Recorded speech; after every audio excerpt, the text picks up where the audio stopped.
Monica, California, March 2nd, 2026.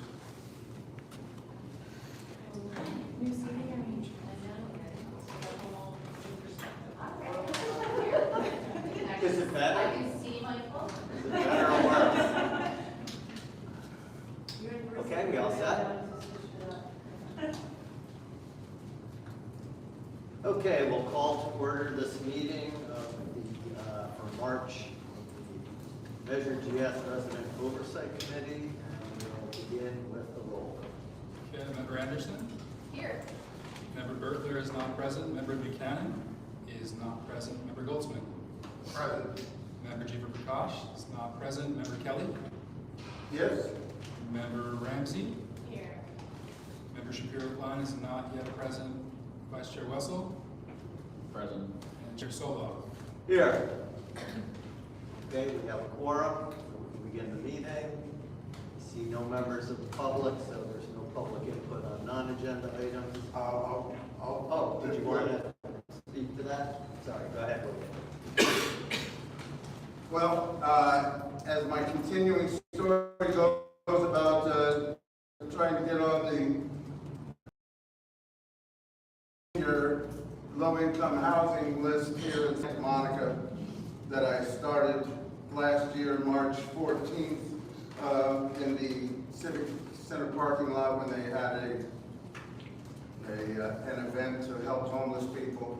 I signed up there with the people concerned and gave all my information. So last month, before last month, I went on. I never heard back from the caseworker on the people concerned thing.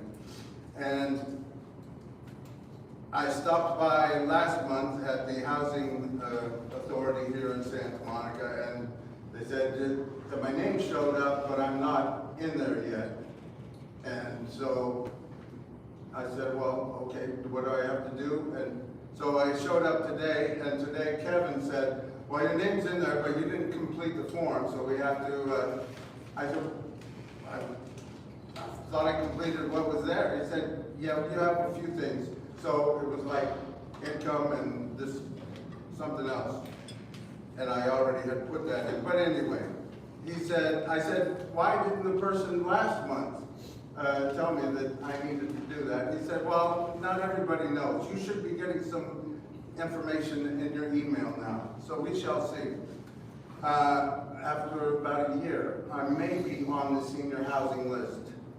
But so I also stopped by the people concerned today to pick up my mail, and I asked if there's an available bed tonight, shelter bed, available in Santa Monica. There are no emergency shelter beds in Santa Monica, I was told. And at the same time, our city government, just at this last meeting, the city council is making a deal with the county to move shelter beds from Santa Monica, San Michelle, to Bell, the city of Bell.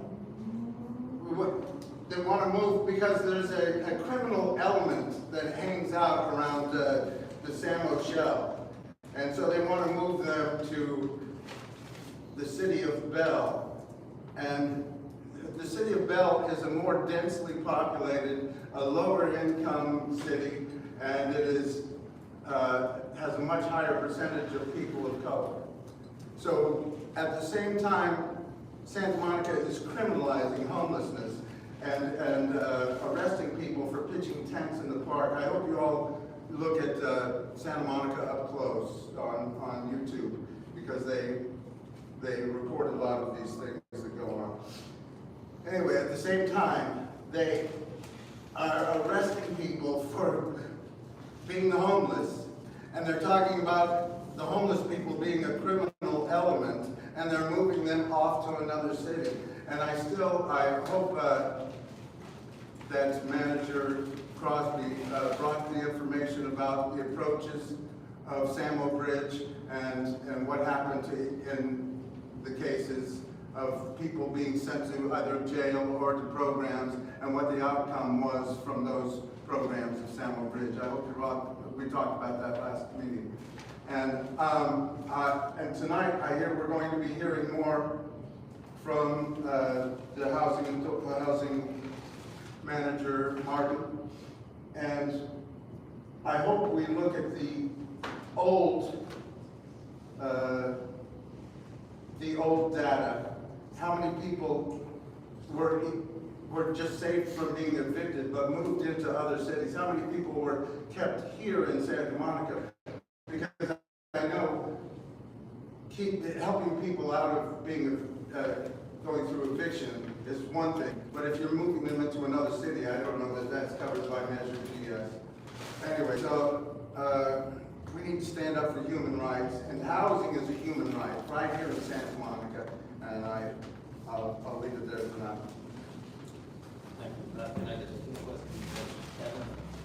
Yeah, Kevin at the Housing Authority, Santa Monica Housing Authority. Thank you. Okay, anybody else want to make public comment on items that are not on the agenda? Dave, I would just add a comment to what Wade was saying. I heard that there's people of concern, you said? People of concern. Yeah, they said that there's supposed to be, I think there's or they have these interim beds, and they're supposed to be closing that location on 5th Street. That's what was reported by the Santa Monica Times newspaper. Okay, no, I'm just saying, that's what I read, they said that I believe it's on 5th Street and like Colorado, it's almost like on the freeway. Olympic, okay. Yeah, that's where I get my mail. A lot of people have their address there. To interrupt, it's more public input, not a back and forth dialogue. All right. So not to, I just want to make sure.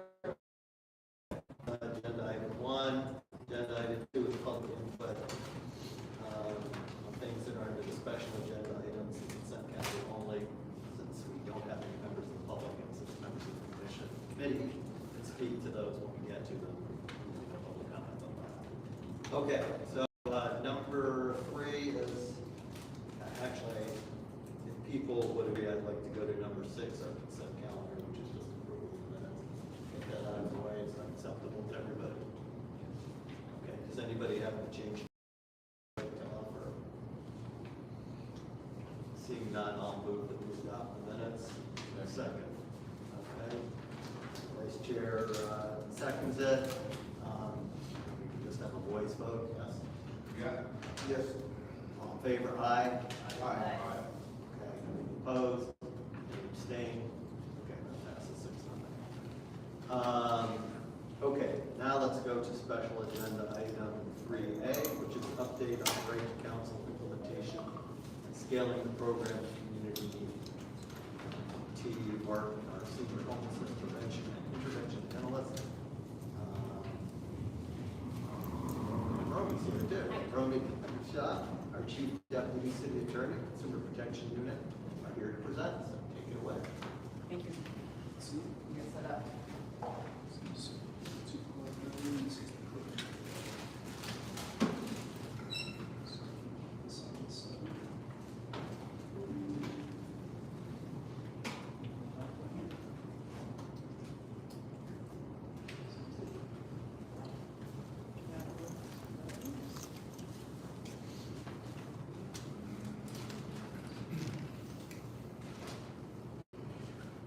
Got it? Oh. That's my background. There we go. Great.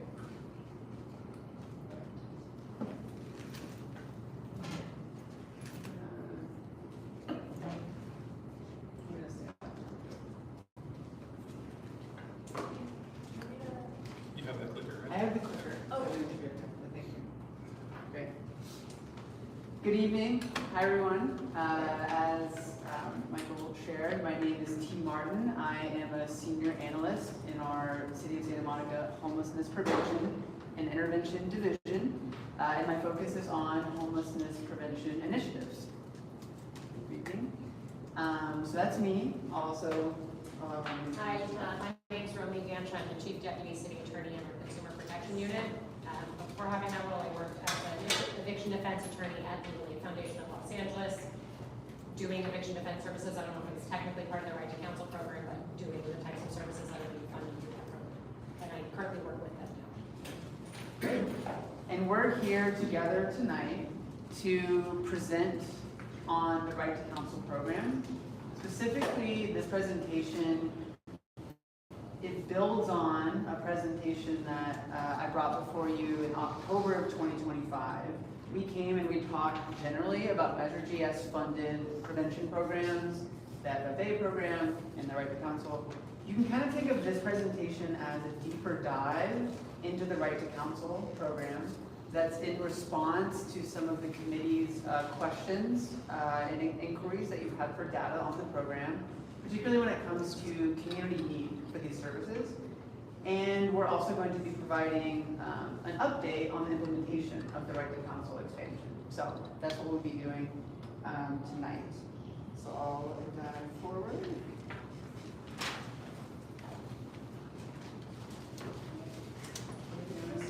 Yeah, if you're willing. Thank you. Maybe space bar? Great. Made it. Okay. So, as I named, we have a pretty simple agenda here because we want to give plenty of space for feedback and discussion. We're going to start by focusing on community need for the program and the data that we have that informs the need that Santa Monica Renters have for eviction prevention services. We're then going to talk about the Right to Counsel pilot that's been running now for at least the last 5 years, funded by the city. We're going to talk about outcomes and the capacity that that program has to meet the need in the community. And then finally, we're going to end by talking about the expansion of the Right to Counsel program and an update on how that's going and what next steps will look like for the committee to engage with feedback into that program. And the way we're going to kind of structure it is I'm going to kind of move through the core content of the presentation, and then Romi's going to provide commentary from her experience with the CEO office and with legal aid. And next slide would be great. Great, so we'll start with community need. So in 2024, City Council and City staff commissioned consultant Fetterman Dunn to do a comprehensive needs assessment of the Santa Monica community in order to inform these programs. Many of you are probably familiar with this. This report really is the foundation in terms of the data that informs the scale of the programming that we're doing.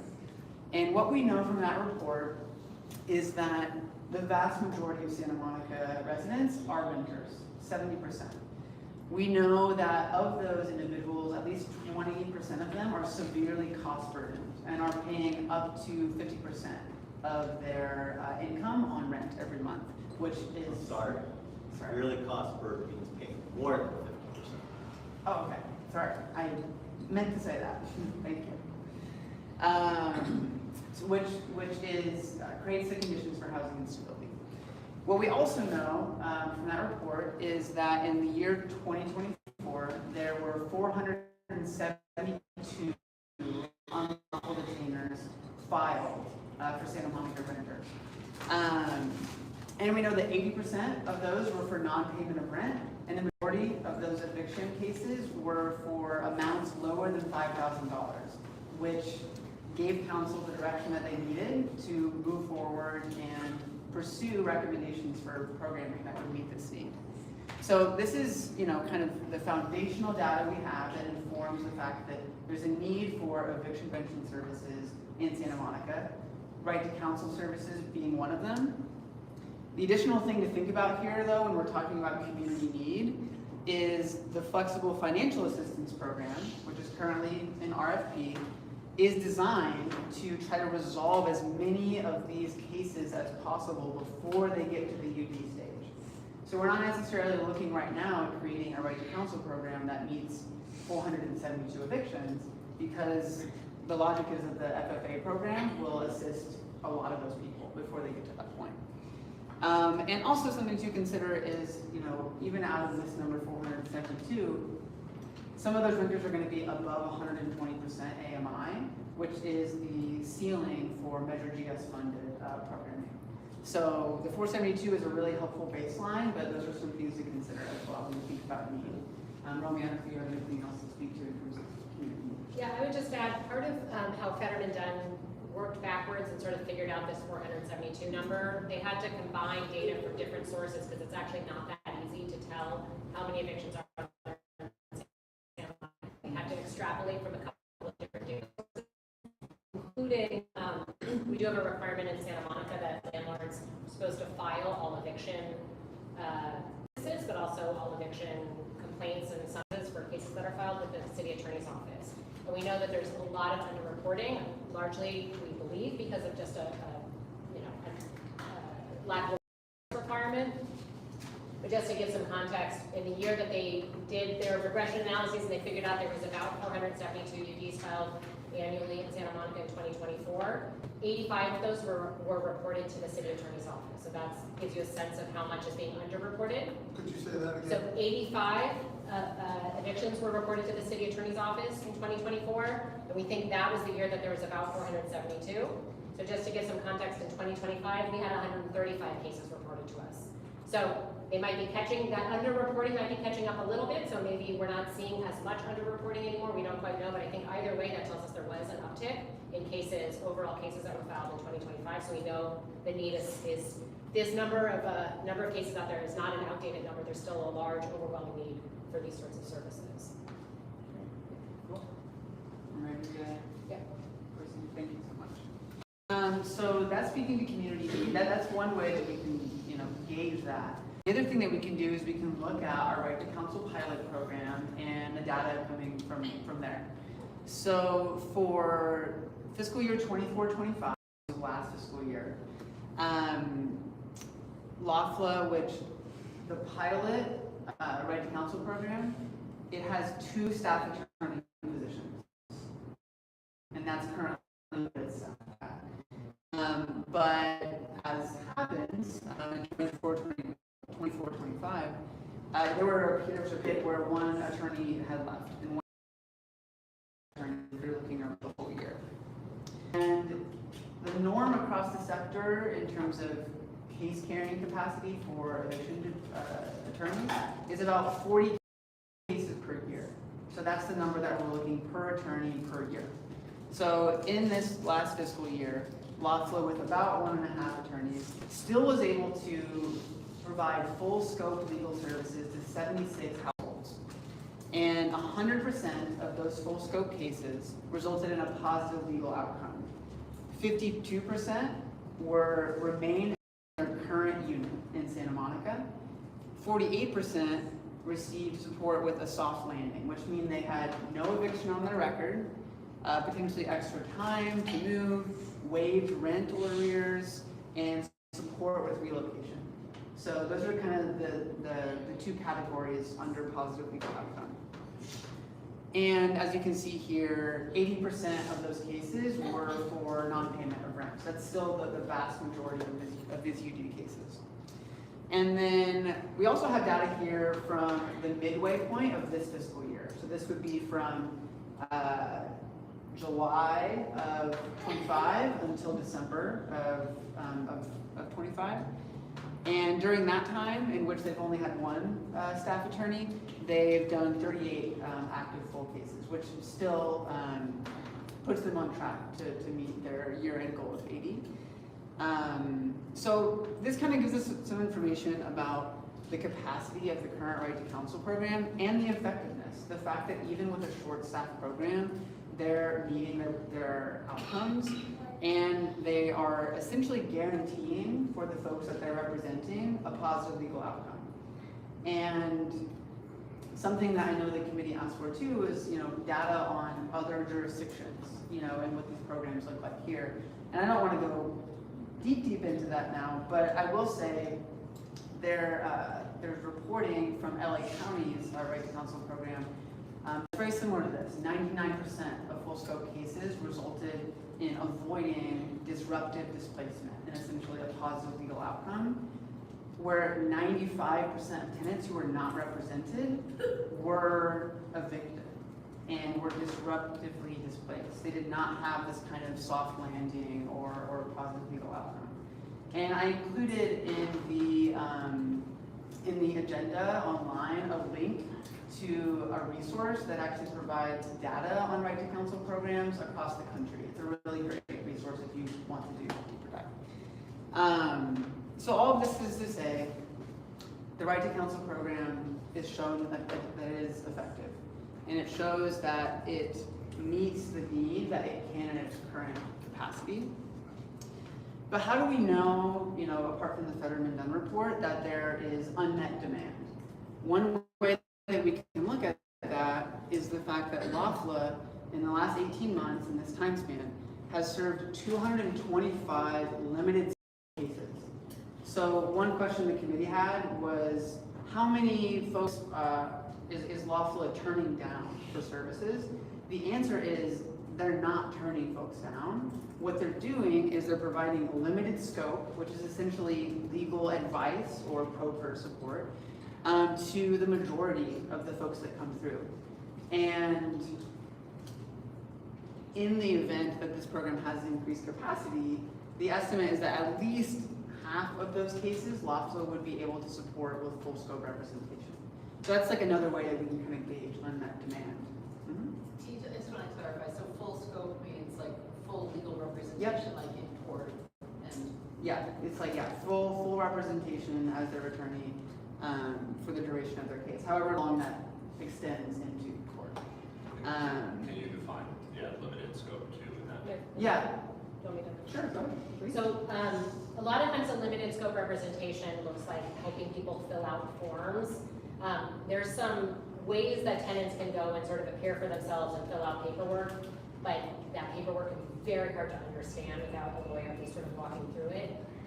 So a lot of times it's sort of helping them fill out the forms, giving them documents they need, but they're on their own when they go to court and they have to stand up and talk for themselves, and when they have to negotiate with the other side if they're trying to negotiate, or if they have to represent themselves at a trial. So it's sort of, a lot of times the limited scope is sort of giving them the basics so that they don't default, so that they have their foot in the door, but that it sort of ends there. You have the rate of success for the limit.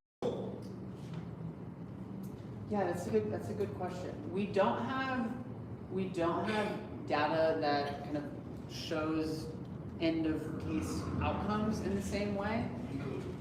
So that's the basic answer to that. We don't have often. I think LAFLA is not able to track with the case in the same way because they're not providing full representation. But that's a good data inquiry. So what we're talking about is this program expanding so that more of these cases that are limited scope can be full scope representation and benefit from this rate of effectiveness. And then just some other things to think about in terms of demand for the program. The right to counsel expansion will move the AMI from 80% to 120%. So that by itself is also going to increase demand. And the expansion is also going to really bolster outreach efforts into the community. So these are all kind of indicators we have of the unmet demand that we do know about, and the unmet demand we can have a good idea about. So that's it that I have, unless you. Yeah, I mean, sorry, go ahead. No, I was gonna ask some questions. You have more to add to. I mean, T outlined sort of often what a benefit can be with the soft landing that can be much better negotiated with an attorney. And I just wanted to highlight, always the goal is to keep people housed. It's eviction defense. It's not eviction delay. It's not eviction, cooperation. The idea is to defend against evictions. But sometimes there are things that are inevitable, or the tenant has a weaker case. But having an attorney who can represent them full scope just really equips the tenant to have much more leverage in a negotiation, to get as much as they possibly can, but also to, frankly, to equip them with more knowledge as they're going into a proceeding to understand really what the risks are, what they're up against. A lot of times, if you go to court, go to eviction court, the judge starts the calendar by saying, a lot of you are going to need to settle. I encourage you to go out in the hall and talk about it with the attorney, and we have a mediator who might help you. And that sort of, people are thrust into that orientation. If you're probably going to have to reach some sort of a deal, why don't you go out and talk to the other side who has a lawyer and try to work it out with them? And it's just a lot for a tenant to be up against that without a lawyer themselves. So sometimes, especially with non-payment cases where the money is owed and it may be a significant amount of money. Sometimes there's not much that can be done to force a landlord to accept a tenant to stay. So the name of the game can be getting as much time, as much of a waiver to enable that tenant to find somewhere that's more sustainable. But that is, the chances of success in that are much greater with an attorney. And then there's a lot of times where there are smaller technical sort of defects or something, or other larger issues that really cannot be adequately raised without an attorney. Knowing that the other side has an attorney 95+% of the time, it's just almost impossible for a tenant who's not represented to go up against that. Good. I think they're here. Is that the end of your presentation? Can we We do have 2 more brief slides, so I might suggest that we are they pull through pertaining them. to this one? Are they pertaining to this? It's all right to counsel. Okay, so, but it's, are you moving to the next? You have a question about the slide. Let's let them finish. It's They all permit in presentation. front of you too, Wade, you can skip ahead in papers. But Yeah. Mark, All right, keep going, guys. Okay, specific okay. question about the Yes, I slide. do have So a let's let Wade ask a specific question question about about that this- slide before we go to this Go one. ahead. What's the question? Right now, it's just questions. We'll have discussion later. Any questions? Bad. Okay.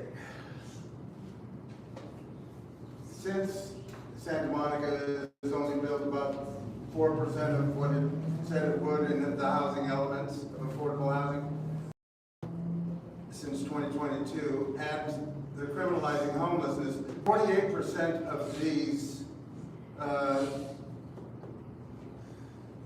attorney helped 48% land and, restructure their payments or It means not that have they to go move somewhere else, bankrupt. but they don't end up in this. Yeah, so they don't have to go bankrupt or What's the something. question?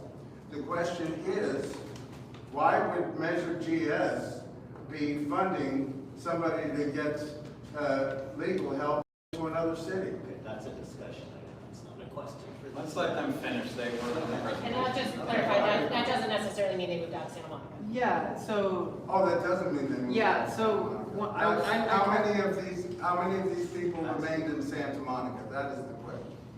yeah, that is also a really good inquiry for data. We don't have that number, but I can speak to the fact that one of the really big strengths of this program and how integrated it is into really our whole city infrastructure is very, very often folks who, let's say they have to move out of their unit, because of this case. This program has case management services. And very often when we can see that that's where the case is headed, we're immediately signing them up for the below market housing wait list. We're immediately, alerting our colleagues with the housing authority, about what are the opportunities, for affordable housing that are available. So in a lot of situations, we're able to support tenants who do have to leave their unit in staying in the community.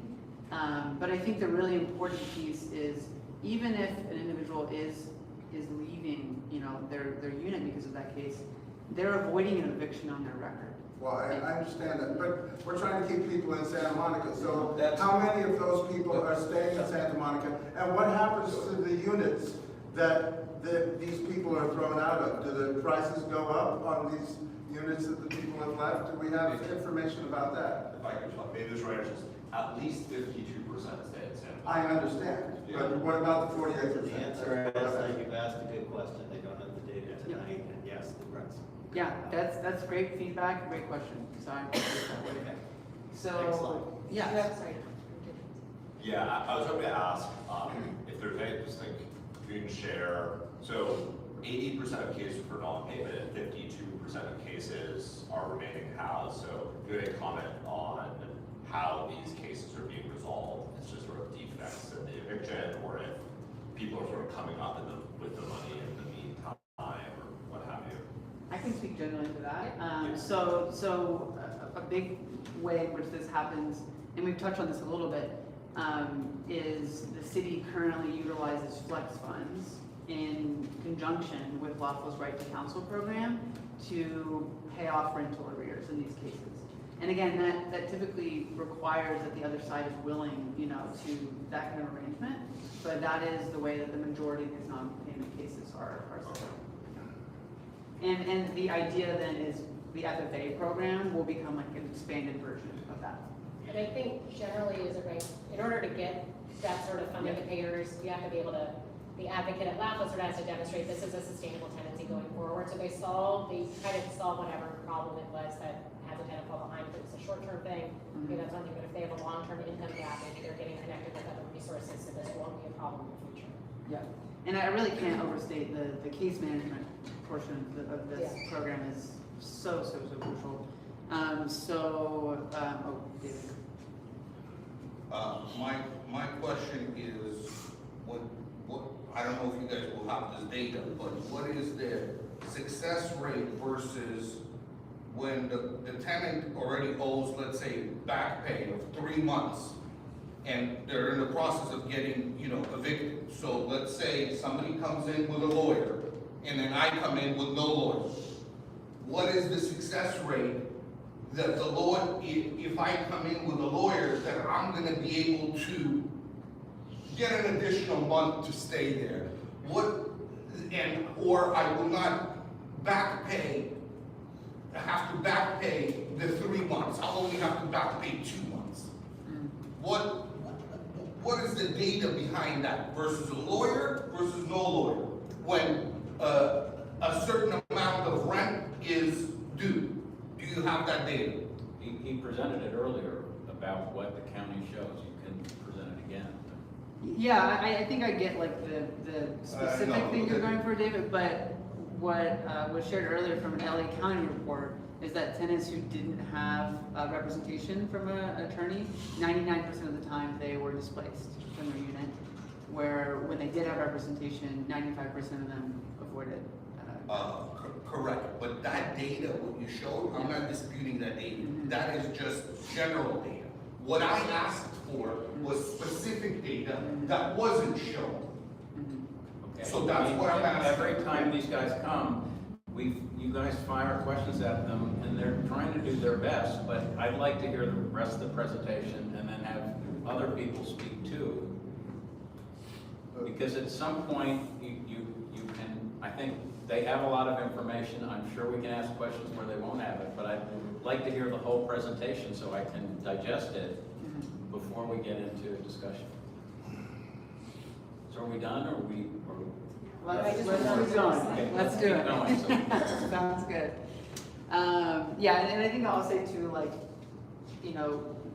moving forward with this program, like, it's an iterative process, and we're acting on the data that gives us enough information to know that there is a need and there's an impact being made.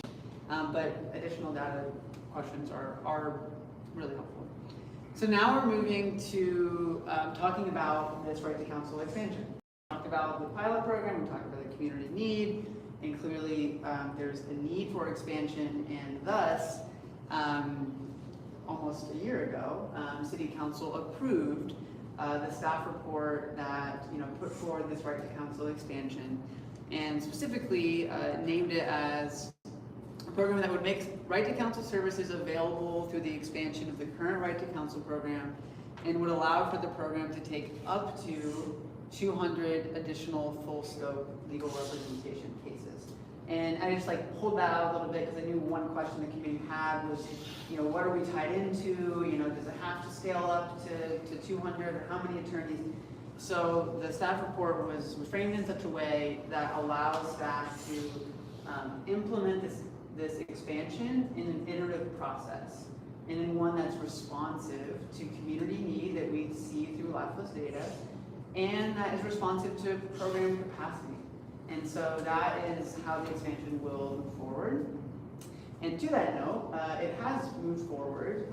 So the City Council, when they approved this program in March of 2025, they also approved the Homelessness Strategic Plan, which outlined a goal of having the right to counsel expansion implemented by March of 2025, which is now. And as of 2026, I'm so sorry. So many numbers. It outlined that the implementation would start in March of 2026, which is now.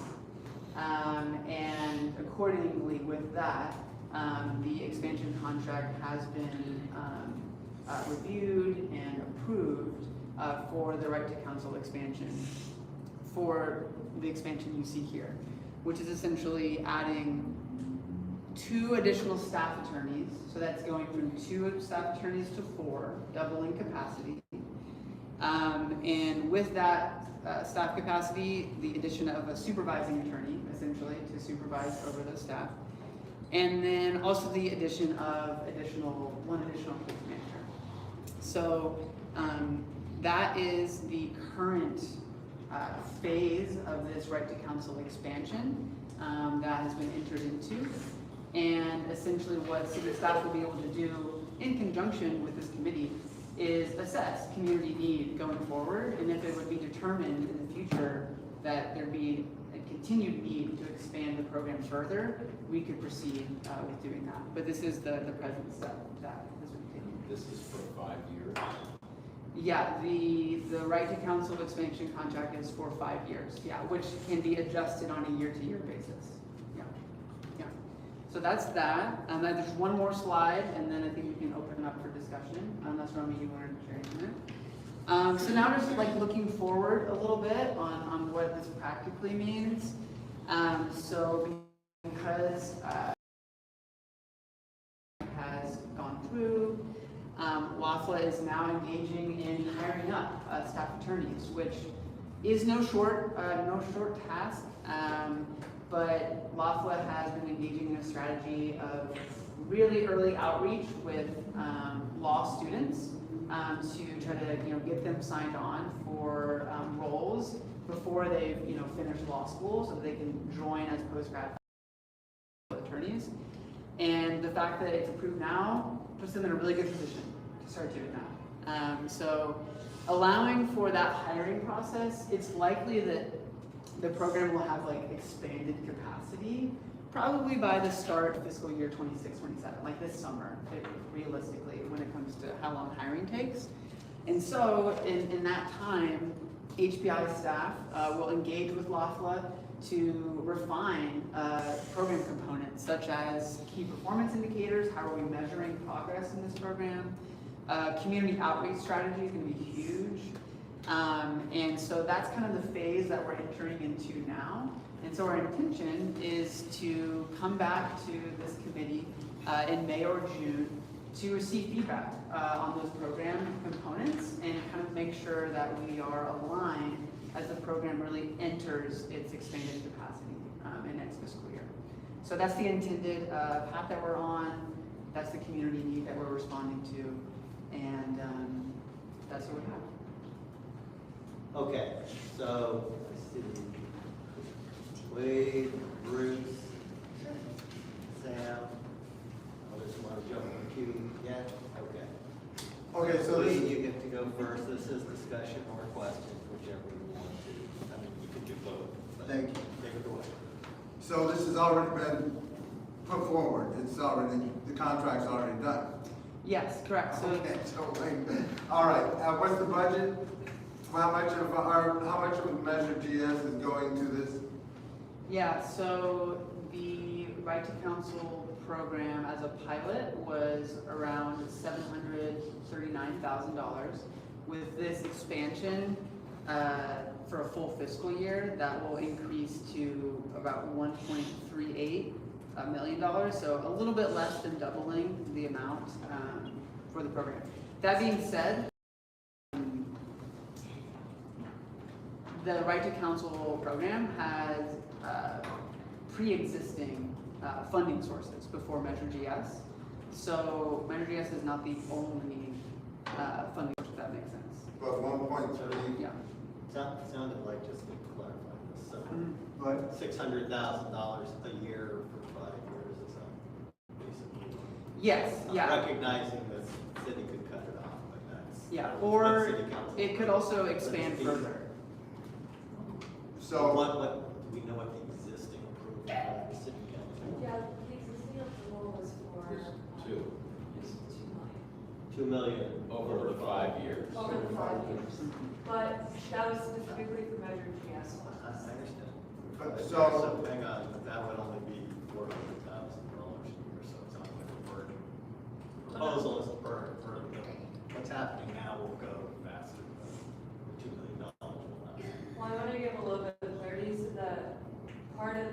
pay program is also for settling some of the flex funds amounts. That amount is actually budgeted as part of the FFA program. Right, no, I understand, I thought we were just talking about attorneys here, I think it's very costly. But So for the attorney piece of it, what city council has already approved, recognizing they can change things as they want, and ultimately everything is their decision, is $2 million over 5 years.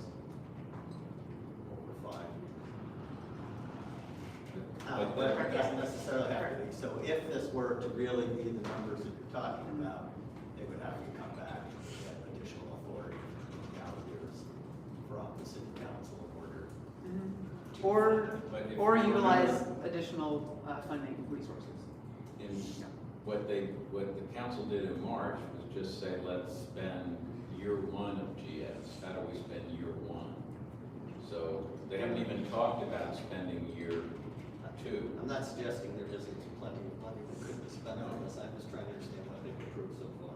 Yeah, I just wanted to make clear that, in my view, they're kind of behind because in March they said, okay, year 1, so that was a long time ago because we're now at the end of year 3, so they haven't done anything with respect to the year 2 money or the year 3 money. So at some point they're going to have to look at that. Understood. But right now, we're just talking about what they actually have approved, right? Because that, unless they change their minds, it's happening. So I What guess these we- folks are doing, so that's $2 million over 5 years, but this is looking like it's costing $600,000. So I guess we don't need the data because it's already done, right? No. I think that's the point. I think the point is, they've spent that money, and whether it should be expanded further, whether it's good expenditure, is certainly something we should do. Is that the extent of your comments or questions, Wade?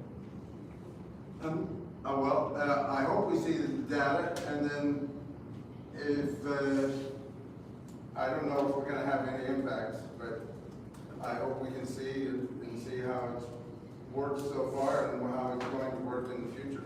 Good. It sounded to me like, correct me if I'm wrong, one of the things you said is that in the contract with the expansion, you're going to be asking for expanded collection of data.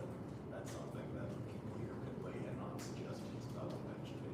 Did I understand that? Yeah, so what we're kind of pointing to here is, it's been a big priority to, after council, passed this expansion, to get that going and ensure that the program gets the capacity that it needs, that it gets the attorneys. I mean, that's what's going to provide the service. And so that part has happened, has engaged. And now we're in that part of like, okay, how do we need to, tweak the program with this expanded capacity to ensure that it, meets the needs of the community. So that's what we want to partner, with for program function. Well, I want to see the data, how many people stayed in Santa Monica and what happened to the units that were left behind and if it's on those units. And we're trying to people in Santa Monica instead of helping them move outside of Santa Monica. Okay, Bruce, you're next.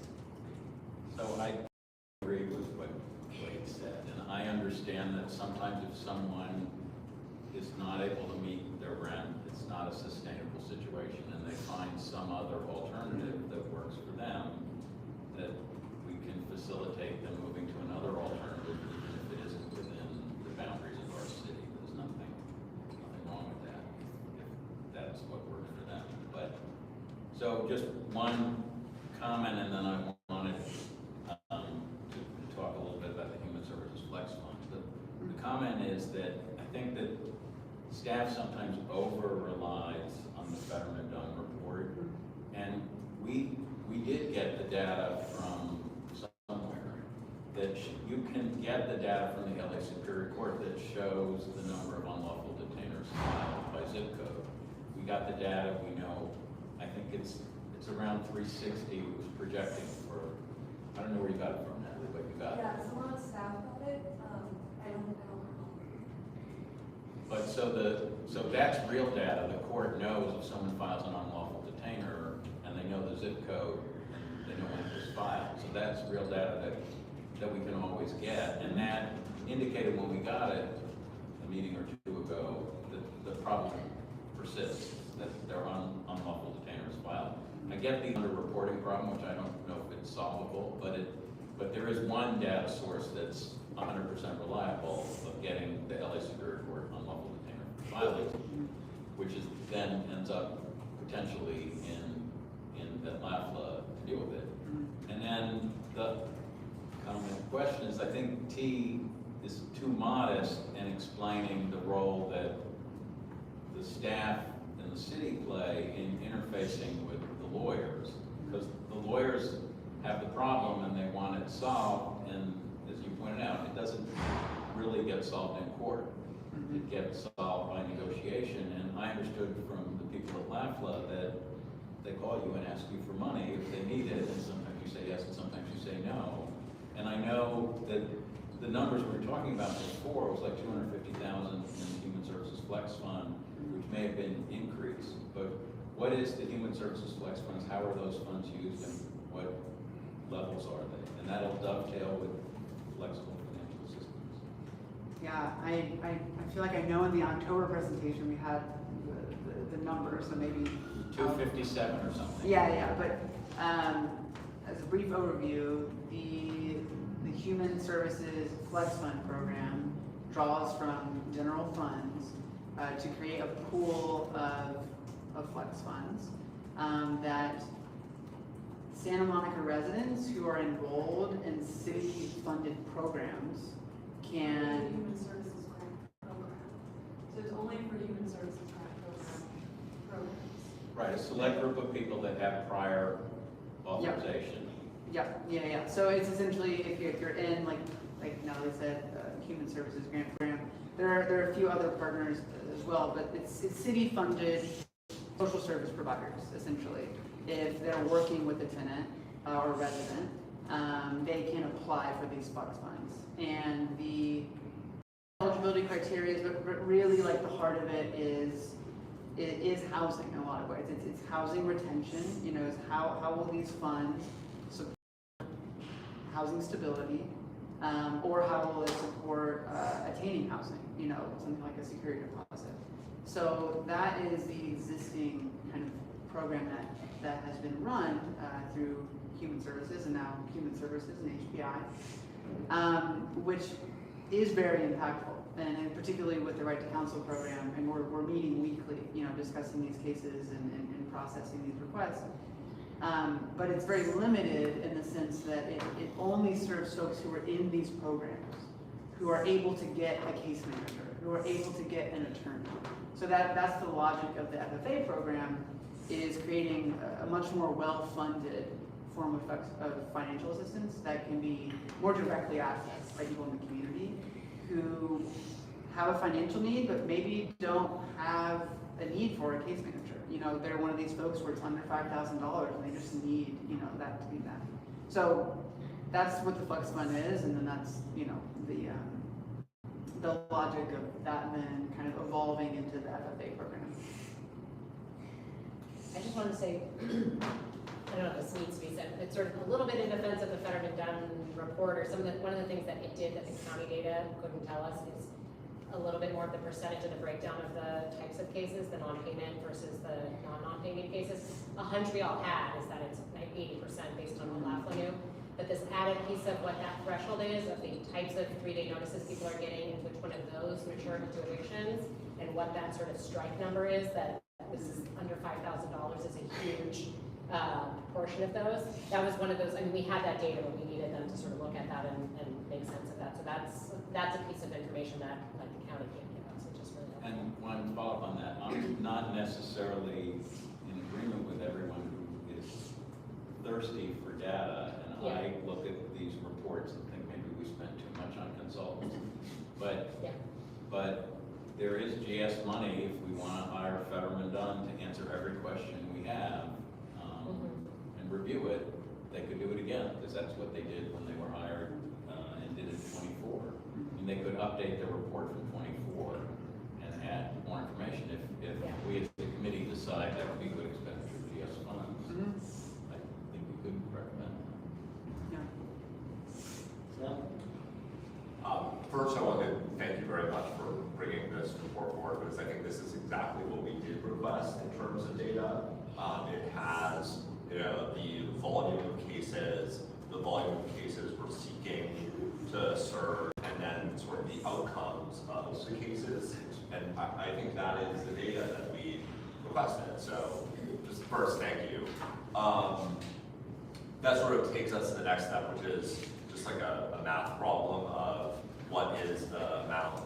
It would be helpful to see, to just you could share or clarify the existing cost, the annual cost going forward, and then the total cases that we served here, because I think it was phrased as 200 additional cases. So Yeah. this is question one, if you could just comment. Yeah, the quick answer to that one is we're going from 2 attorneys at 40 cases each, so 80 to 4 attorneys. So it's going from 80 cases to 160. It's doubling the case carrying capacity. Okay. Yeah. And then the cost piece of it. So what's the existing annual cost is $739. Yeah. Or is that seems awfully expensive for 2 attorneys, or does that also include some FFA or some grants? Yeah, so for context, there's actually a lot more staff than just the 2 attorneys. So Okay. there's 2 attorneys, managing attorney, 1 case manager, 2 paralegals, and 2 like legal secretaries. It's portions of their salaries, right? Yes. Yeah. Yes. Yeah. So 2 paralegals Yes. and 2 secretaries. Okay. Well, but the new one is partially funded on the 739. Yeah. But I feel like Partial is based on what I'm whether they're hearing. working on these cases or on something else that's in the left office, correct? Right. I'm just saying it's not 100% of their salary. Yeah, but I hear, I think the heart of what you're getting at, you know, in terms of just like understanding, you know, the finances of where we're at and where we're now going, makes sense, you know, as something to be laid out like more clearly. And I think, you know, like I've shared some general numbers here, but I think that's something that we can, you know, come back with when we would come back. So, and then the last question is, so the annual number going forward, once fully staffed, would be 1.38 million, just to double check. Yeah, that's what is approved now. Things are subject to change, so I think that'd be something that would be best for us to, you know, to be able to come back and, you know, provide updates on an ongoing basis. Just one data point, the number in the Fetterman Dunn report, what they thought it would cost was 1.6 million. Okay. So they did the whole analysis, and then they had an additional 320 for tenant outreach and education. So is that included in this, or is that? Yes, yep, that is, yeah, funding currently. And what is that? To like let people know that. Yeah, so, the Right to Counsel program, I mean, both through their own attorneys, but also through a subcontractor relationship with like a basically outreach organization that does like tenant organizing. Assist with essentially like know your rights workshops where you folks are being informed of their rights, but also being informed of the services, as well as actual just like canvassing services like out in the community. So those are functions of the program that, with its current capacity, have been harder to really lean into in a robust way. So that's something that, you know, we've talked a lot about, you know, being excited to have expanded capacity to put energy into that kind of tenant outreach, especially because there'll be expanded attorney capacity. Sorry, so I think I have more. Oh, you had more than one second. Four minutes people for second comments. So my next question was on the sort of the staffing strategy. It sounds like the intention is essentially to hire lawyers straight out of law school and then have managing attorneys above them. That, and if you want to speak at all? Sure.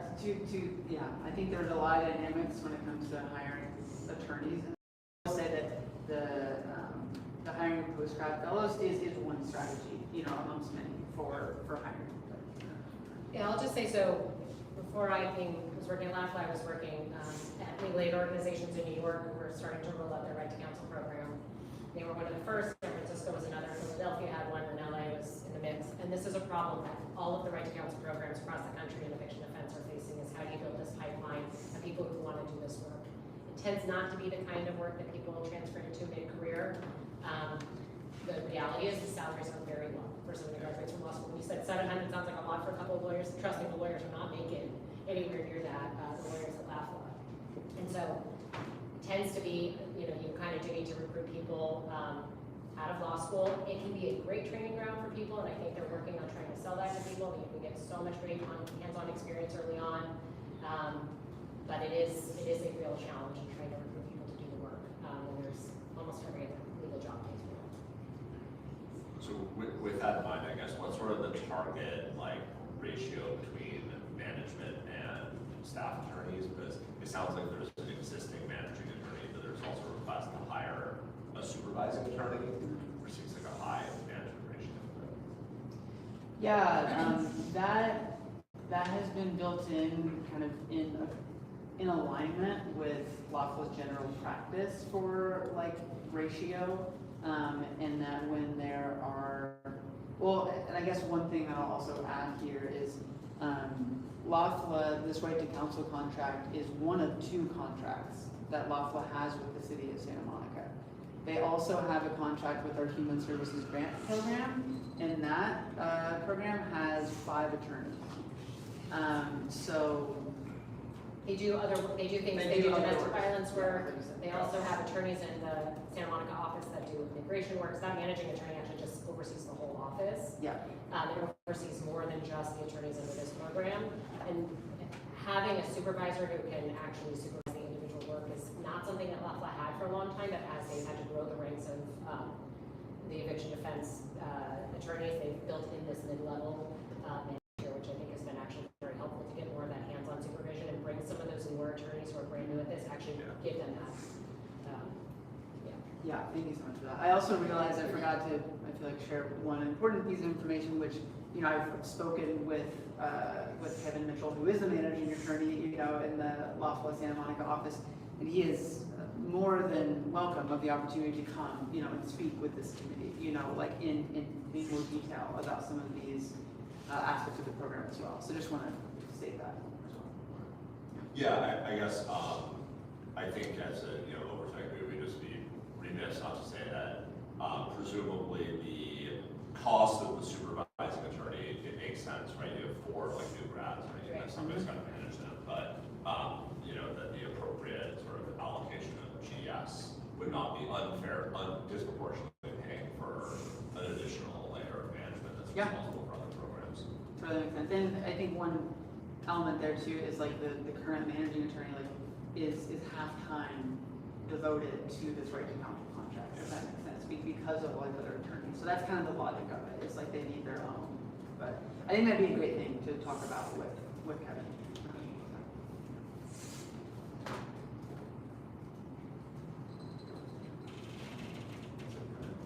I want to follow up on that because now I am a little confused. So right now, we have 2 positions for 2 attorneys there, and the supervisor of the office is the only person who supervises them, that's Kevin, but he also oversees all of the rest of the office. So under the current program, are we paying anything to LAFLA for Kevin's part-time overseeing the 2 eviction line attorneys, or are we just paying for the 2 eviction line attorneys? Your question, as I understand it, is basically, are we paying for the supervisory attorney in his work over the like HSGP, like the other attorneys? I'm talking about an existing program, not the expansion. Yeah. The basic answer is no. They're That was what I thought. yeah. That's what I recall from when we pushed again. Yep. 4 attorneys probably a decade ago. Yeah. Okay, so right now, we're paying for the 2 attorneys out of other funds. We're not paying them anything for supervision. We're now adding 2 more attorneys, and we're saying we're going to have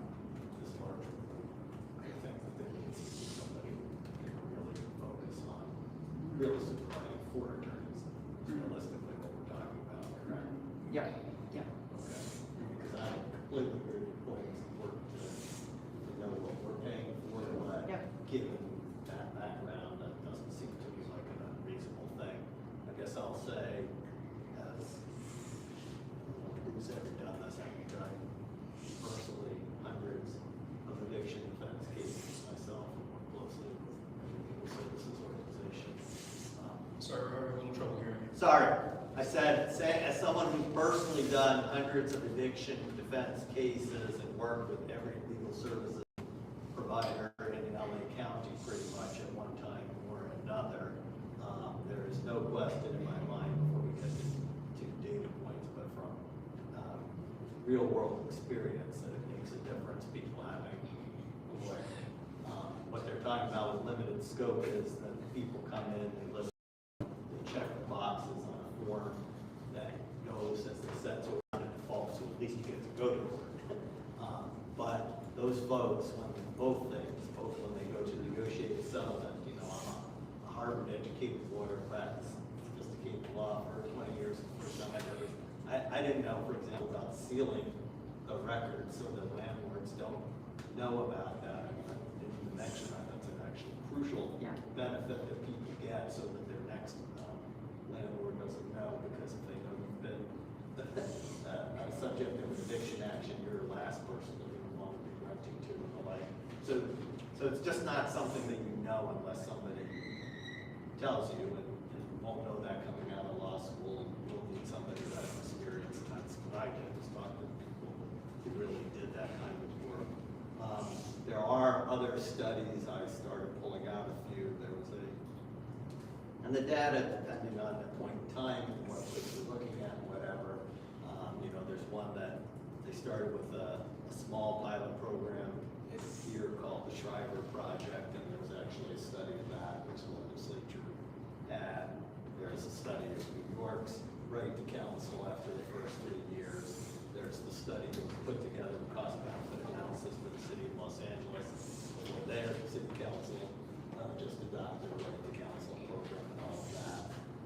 It's going to vary in individual cases, but there's no question that the outcome for people are better. There's a strata of types of cases. There are ones where landlords are doing something that they really shouldn't be doing because they want to drive out their tenant, and that's almost always longer term rent control tenants, because to your point, Wade, that's where the big difference between the market rent and the current rent occurs, and that's where people are motivated. And most landlords, and someone who's done a lot of this work, most landlords are law-abiding people that try and do the right thing, but there are bad actors in the world, and for those, having a lawyer to deal with is pretty much essential. Another group of cases are people who really do owe the money or whatever, and the problem is when we get to the next agenda item. Once you're actually in eviction action, to a certain degree, it's too late, because the law is if you don't pay that back rent within the limited time that the law gives you after you get that initial notice and there's an actual lawsuit against you, it's too late. The landlord doesn't have to accept your money. Doesn't matter what you do. So, you know, God love legal aid and the city. They've been negotiating with some landlords who, you know, do feel bad. They just want their money. But for other people, it's kind of too late. But one way you prevent it from being too late is finding these ticky-tack defenses. So, for example, if they misstate the amount of money that's owed by $1, their notice is no good. And if their notice is no good, then they have to start over. And now you're there with them and you're telling them, okay, you better pick that. That notice runs and whatever. So there's a series of things like that. Or the possibility of those defenses lead to better settlements with them. But when there's nothing you can do, and you're just negotiating, there's sort of things that people who are in this world know, that they'll just, because they don't want to have to go through the trial, because the people who do eviction defense would charge their clients more if they actually have to do a trial than if they don't. And there's other things, and there are things you can from them, like sealing the record, sometimes more time and all of that. Again, unless you have an attorney, you won't know that. So that's my real world experience. People, these studies show that, you know, sometimes it's not as dramatic as what we're seeing here. The difference is they actually do compare to your point, David. They try to do a comparison between, random study of people who were getting lawyers and people who weren't. The numbers are so small for those who know something about statistics. The margin of error is pretty high when you're talking about 100, it's plus or minus 10% of whatever number you have is the generally accepted margin of error, not whatever. But all of them show directionally that you always do better if you have a lawyer than if you don't have them, just varying things with all of that. I have you on the list, let me finish my comments first. Anyway, so there's no question in my mind we ought to be doing this. There's no question in my mind that we need to, we need to reach out to people above that. One of the things, again, my real world experience, because of both what I do, my pro bono work, and being in Santa Monica as the renters residence, people reaching out all the time, wanting to get advice and whatever. The only place we can ever send them to is to legal aid. A lot of them don't qualify. We're talking about that expansion up to 120%. That's important, and this is actually a question. Are these attorneys also going to be available before somebody files something to give advice to people? Because that's been a real missing thing in the community of people. They don't know what their rights are. They don't know whether a landlord's doing something. And again, it's important that people know. Like sometimes you have to tell them, boy, don't do that, because if you do that, you're going to get an eviction notice. We are going to be able to stop it versus that. So are we planning these folks to also, and let me step back and add more to it, not just that, but in the study that they did for the city of Los Angeles back in 2019, which now that they have ULA funding, they're actually funding their right to counsel program. They were saying that part of the homelessness prevention is actually not just caseworkers and other people working with people before the eviction, but lawyers as well. Is that part of what we're contemplating with these folks will be part of that sort of pre-eviction efforts to educate it, to advise people and preventative? 100%. Yeah, the intention, like, the more capacity there is in the program, the earlier that the case managers, the paralegal, and the attorneys can support this. So I do think that what Sam was asking, Reed was asking, Bruce was asking, we keep getting these presentations. This is no criticism, it's if anything, it's criticism of myself for not being able to keep all that straight, but it would be helpful to have like on one piece of paper. Here's, what we're spending, what we're getting so far. Here's what we're proposing, or what has been approved by city council and spent, and what that will pay for, and working down between that. That would be very helpful, just having one place and all of that. So, and I think it would also be helpful for us then, because one of the things we've been talking about, we haven't gotten there yet, is communicating to the public about what these things are, what exactly we're getting for what. I think that would be extremely helpful. So, okay, those were my comments. Now we have any you wanted to go next. I just wanted a clarification about the statute. If if the city wanted to pay for somebody to leave Santa Monica, Phil Brock liked this a lot. They'd like to have a program that gives people money to move back to their home state or move somewhere else. Would that be under the statute of GS funding? A homeless person. Yeah. Well, not certainly paying a homeless person to move somewhere else would not. No. It wouldn't be under, okay. Let's say- So let's say that this homeless person has been living here, is a resident of Santa Monica. Wait, we can talk about that later, but right now we're talking about the right to counsel. And, well, I am saying, if somebody is being helped to get their finances together to move into another city, that's the same thing. Okay, so here's where I personally see it as different. So what we're talking about here is trying to preserve. But I'm glad you clarified that we're not for sending homeless people to other cities. That's good. I'm personally not for that, but this money is definitely not for that. Okay, good. That I can tell you, because this is, as frustrating as it is, and I understand your passion on this issue, which I share with you, but this measure is about preventing people who are currently housed from being homeless. That's one of its goals. Not people who are already housed.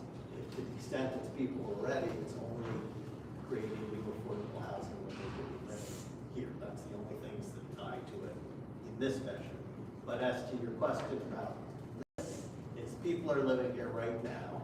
We're providing them eviction defense, and we're providing them stuff. If we can keep them in Santa Monica, great. The choice is letting them fall onto the streets, or for them, the place they can go is somewhere outside this 8 square mile city, which has, whatever, then I think that, I personally think that is You see the preserving correlation, that. right? Yes. But they see the So difference. that If would be- someone wants to move in with their brother and they have their brother living somewhere else, but they don't have the money to move, and the choice is, we let the landlord evict them, or do we say to the landlord, hold off, here's the deal, we'll get them to leave in a month, and you won't evict them, and they won't have an eviction on their record. That's the positive. I mean, at least that's what the lawyer is gonna say, if the tenant is saying, I want to move in with my brother, the lawyer's gonna try and help you do that. To your question about should any GS money be used to help that person leave is a different question. And I think that actually is a question we got to think of. But okay. Dave. No, go ahead. No, go ahead, David. I was just going to go back on your original point. Thank you for bringing up all your experience and the different type of cases. You know how there is a breakdown if somebody's getting evicted. My whole question was based on the premise. I understand with you and I agree with you that if the lawyer is present in most cases, just a general statement, in most cases is going to be more effective. My question is not that. My question is more detailed. We need a cost-benefit analysis, meaning however many cases, let's say per hour, lawyers work on tons of cases, whatever, he said 40 cases per lawyer, or however you look at it. Remember, they're not all handling the same type of cases. And what is the result kind of cost positive savings? I'm not even talking about them saving on rent or placing a person, or if the landlord is taking advantage of them, whatever the situation is, there should be a dollar amount tied to an hour of legal time. Now, that doesn't only mean a lawyer's time, that could be the paralegal's time, everyone's time in the office. For a dollar spent, this is what the return on the dollar is. So can you go back to your slide about 2024? This one? This one or? No, where's the one that said 52%? That That's one? not, Where is it? yeah. 52% remain hours. Right there.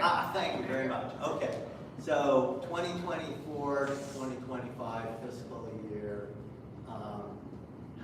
how much money did we spend? What was the contract amount back here? Rough word magnitude, I'm not. Yeah, it would be essentially the same amount, so 700,000. Okay, so leaving aside whatever we did for the 138 people, we throw that out. For the 76, right, so that's costing you, 10,000 to get 52% of the people to remain in their current unit, 48%, 76 people to do it. So that's what that's 10,000 what we're per. getting. Do you think that's a good return on $10,000? Compared to Or what?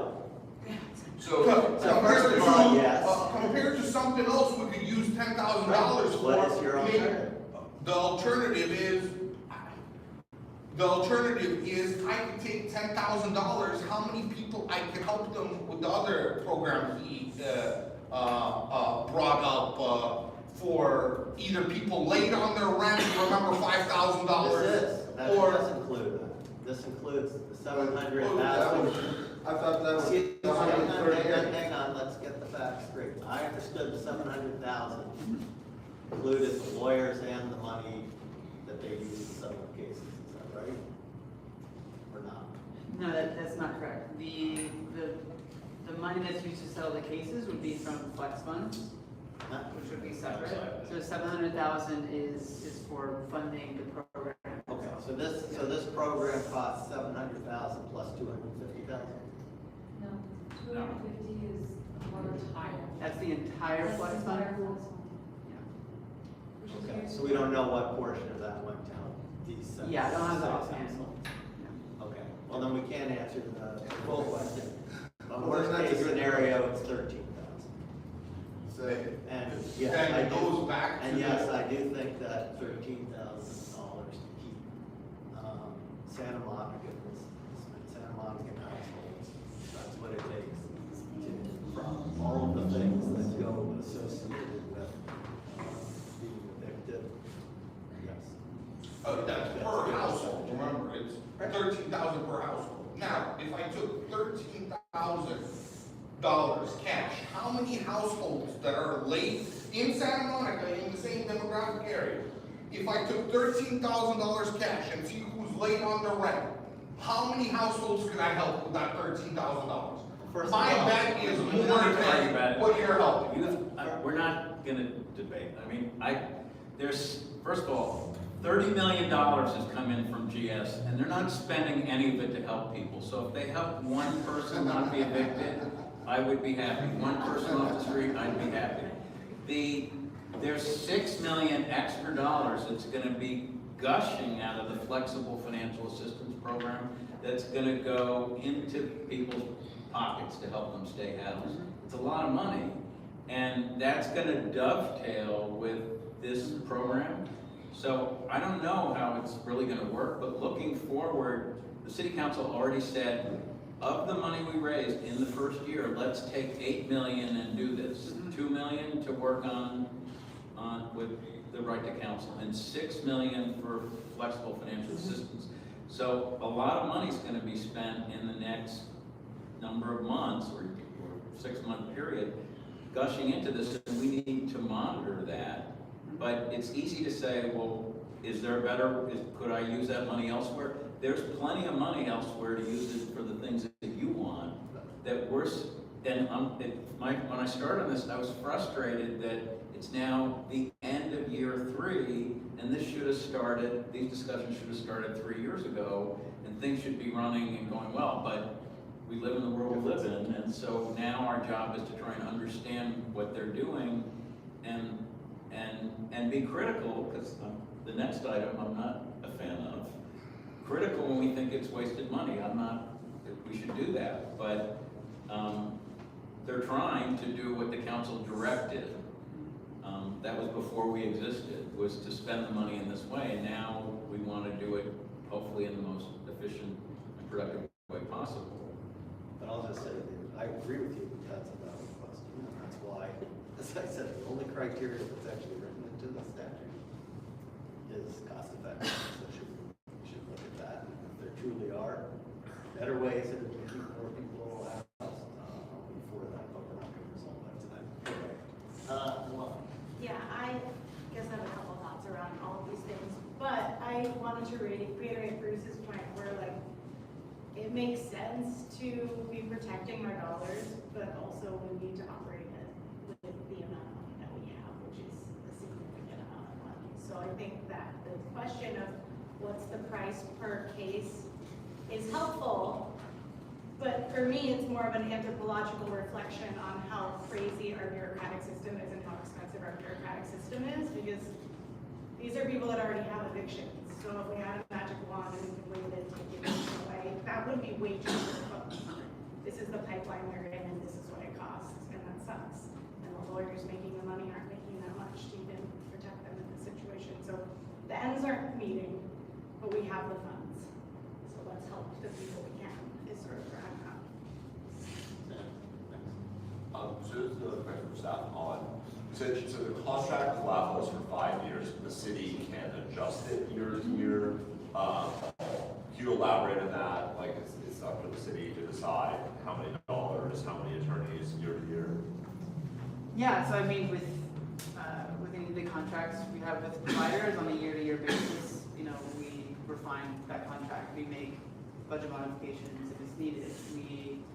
I think maybe even more commonly, you know, we adjust the performance measures of the program, we adjust the staffing of the program. So, you know, these contracts are setting up kind of the structure, you know, by which this work will be done, but a lot of work will be done, you know, like in the midst of it, and that's basically what, you know, we're moving into.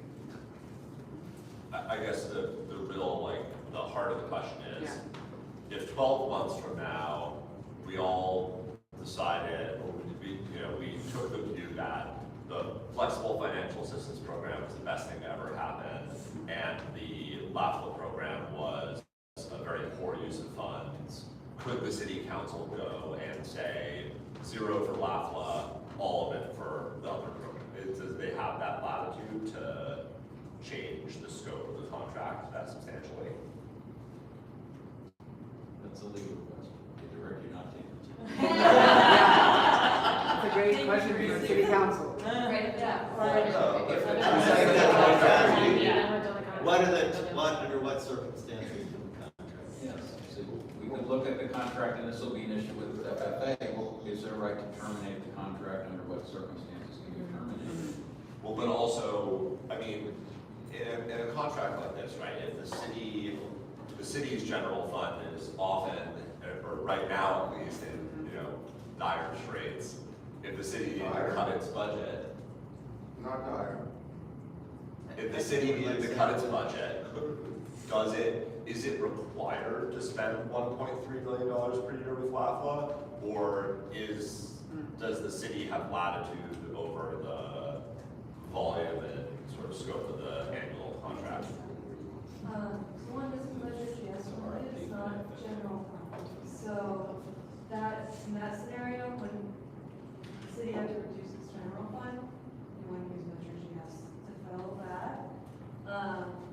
Also, city council already approved the 5-year amount up to $2 million for the council after having a 5-year pilot program for it. So they'd have to look at the agreement for whether or not it could be reduced, but we've seen that there is a need for it.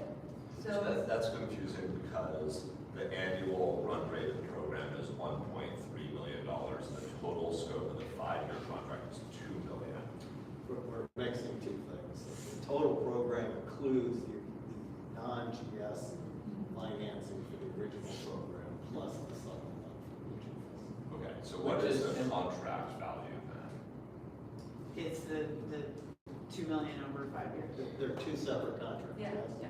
There's one Sure, with yeah. human, whatever, Yeah. a non-GS contract and a GS contract. Well, So hold on, they're that's- two contracts. It's a problem, and I think we had this even in the flexible financial assistance. If the city sometimes gets Prop A money, and all of a sudden they have money that they can spend on something, they would prefer not to use the GS money and use the other money that they're getting. So, from financial purposes, it's hard for us to understand how everything fits together, but there may be times when they would say, if they get a grant, they will not use the GS money. But I don't think this has actually been separated apart because there's an existing program that has a run rate of $700,000, 700,000-ish per year from the general fund. Next fiscal year. I'm sorry, not from the general fund. Oh, what is it from? It's been funded primarily through Hallmark dollars, which are like COVID era, one-time fund. Okay, so in the coming fiscal year, the $1.3 million budget will be exclusively GS funds, is that correct? Or what will be the fund? No, we'll still be carrying over Hallmark funds. So I feel like what I'm gathering from this though, which has been stated, is it will be valuable, right, to lay these things out more clearly. I think the kind of thrust of this presentation was really trying to answer the needs of scaling the program to the need in the community, and are we doing that, and what are we kind of committed to there? So that's kind of what we were mainly focusing on here, but what I can gather now is the attention's moving to what exactly is the funding going to look like compared from the pilot to the expansion and going forward. So I think that is a really good thing to focus on in a future space. And the other question in that category is, what is the city committed to on an annual basis versus what is the potential scope of services that can be ordered through the contract, right? Or put it on, I think what people are asking is, we're signing a 5-year contract, under what conditions could it be terminated or? Sure. But I think like Natalie said, Which will be, I think, a question in the RFP on the contract, on the flexible financial systems. Yeah. That's a bigger number, a bigger program. Yeah.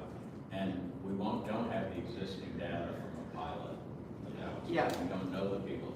The LAFLA guy, Kevin Mitchell, he's been working in Santa Monica for 30 years. So they had a contract with the city pre all this. For other He hasn't personally, but He LAFLA. LAFLA has had a contract with the city. yes. Okay, I think we've exhausted this agenda item. Thank you guys very much. I think you have a sense of that, probably the most single, most useful thing, which needs to be communicated in writing. It's just exactly that. This is what we're getting now, this is what we're paying, this is what Yep. we're gonna be getting, this is what we're paying. And are we, what terms are we committed to these things for the full 5 years, or is there some possibility, if it turns out we don't need to, or whatever, do that, so, okay.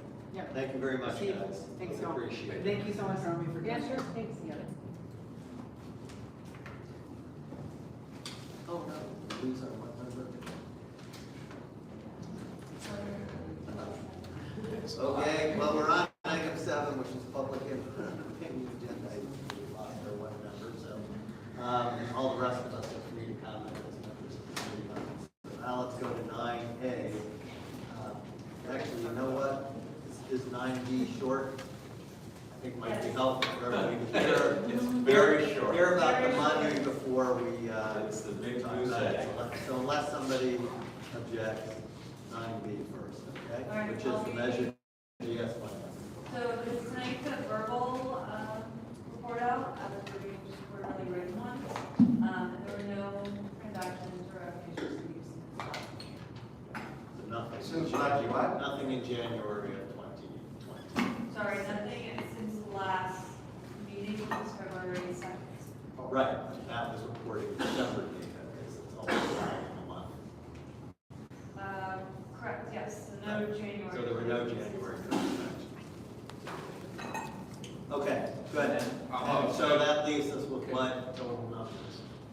Can we add, when you do in the minutes on this, what the numbers year to date? Thomas, did you add We that? talked about doing that. Yeah. One more.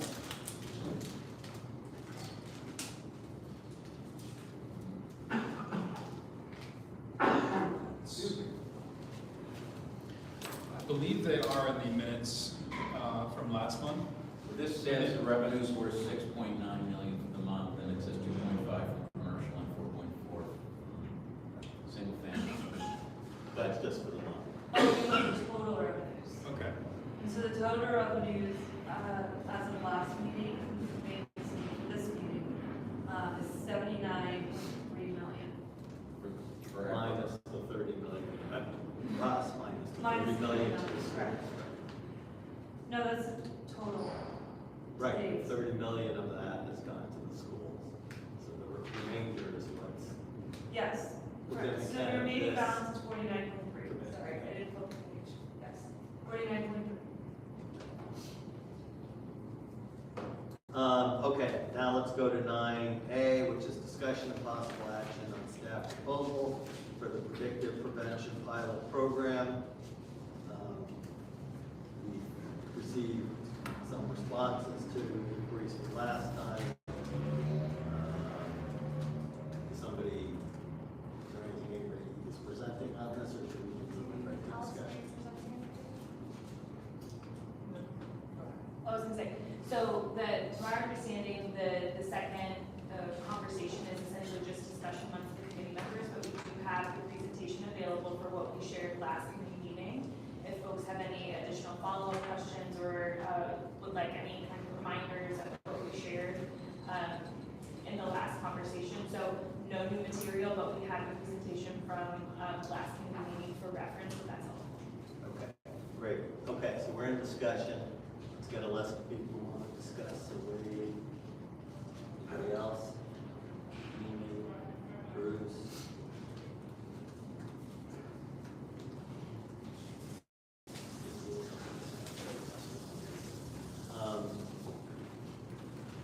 Are you over there, Seth? Yeah. Okay, you can hear. Good. Okay, take it. I just wanted to make sure if we were deliberating that you were here. Go ahead, wait. Allison, you prefer to be called Allison? Allison, did you get any of the data from the Samuel Bridge program? So, Blake, to my understanding, this conversation is specifically in relationship to the predictive analytics HPU program that we talked about or presented to the committee last week. I wanted to find out why these people were approached and what their options were given and where they ended up, and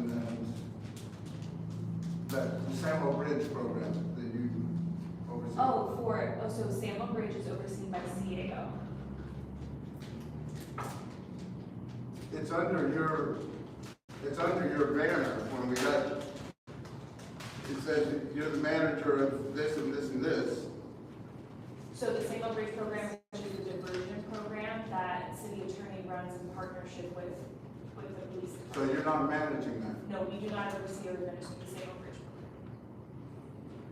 That's with city attorney's office, and Jenna is the one who is like essentially the supervising manager over the administration of that program. Well, there was a chart with you being the manager of certain different things, and that was one of the programs under your management. So, all right. Apparently it was an error. Okay. If you have any comments on the predictive? I have to look at it. Okay. Amy, you're next. I guess, I missed the presentation, so I apologize.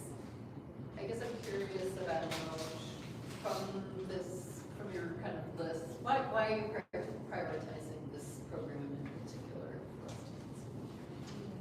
Yeah. So this homelessness prevention unit program that currently exists with the county, the main opportunity that it presents is a program that allows us to do homelessness prevention work, which is really, one of the core goals of NRDS, in a proactive way. So all of the programs that, we've talked about, the FFA and the right to counsel, those are all crucial programs, but they are reactive. They're waiting for a household to have a crisis and then administering support. And what the HPU program represents really is an innovative program that's utilizing technology in a way to do prevention proactively and to use data to see the households that are at the highest risk of losing their housing and reach them proactively with financial assistance. So that represents an intervention that we don't currently have here in Santa Monica. And it represents a really unique opportunity to ensure that our homelessness prevention strategy is well-rounded as a continuum and ensures that we're reaching households that we never would have reached otherwise. I think my other question is, I think somewhere that I read, maybe it was your responses to the questions that came up the last time,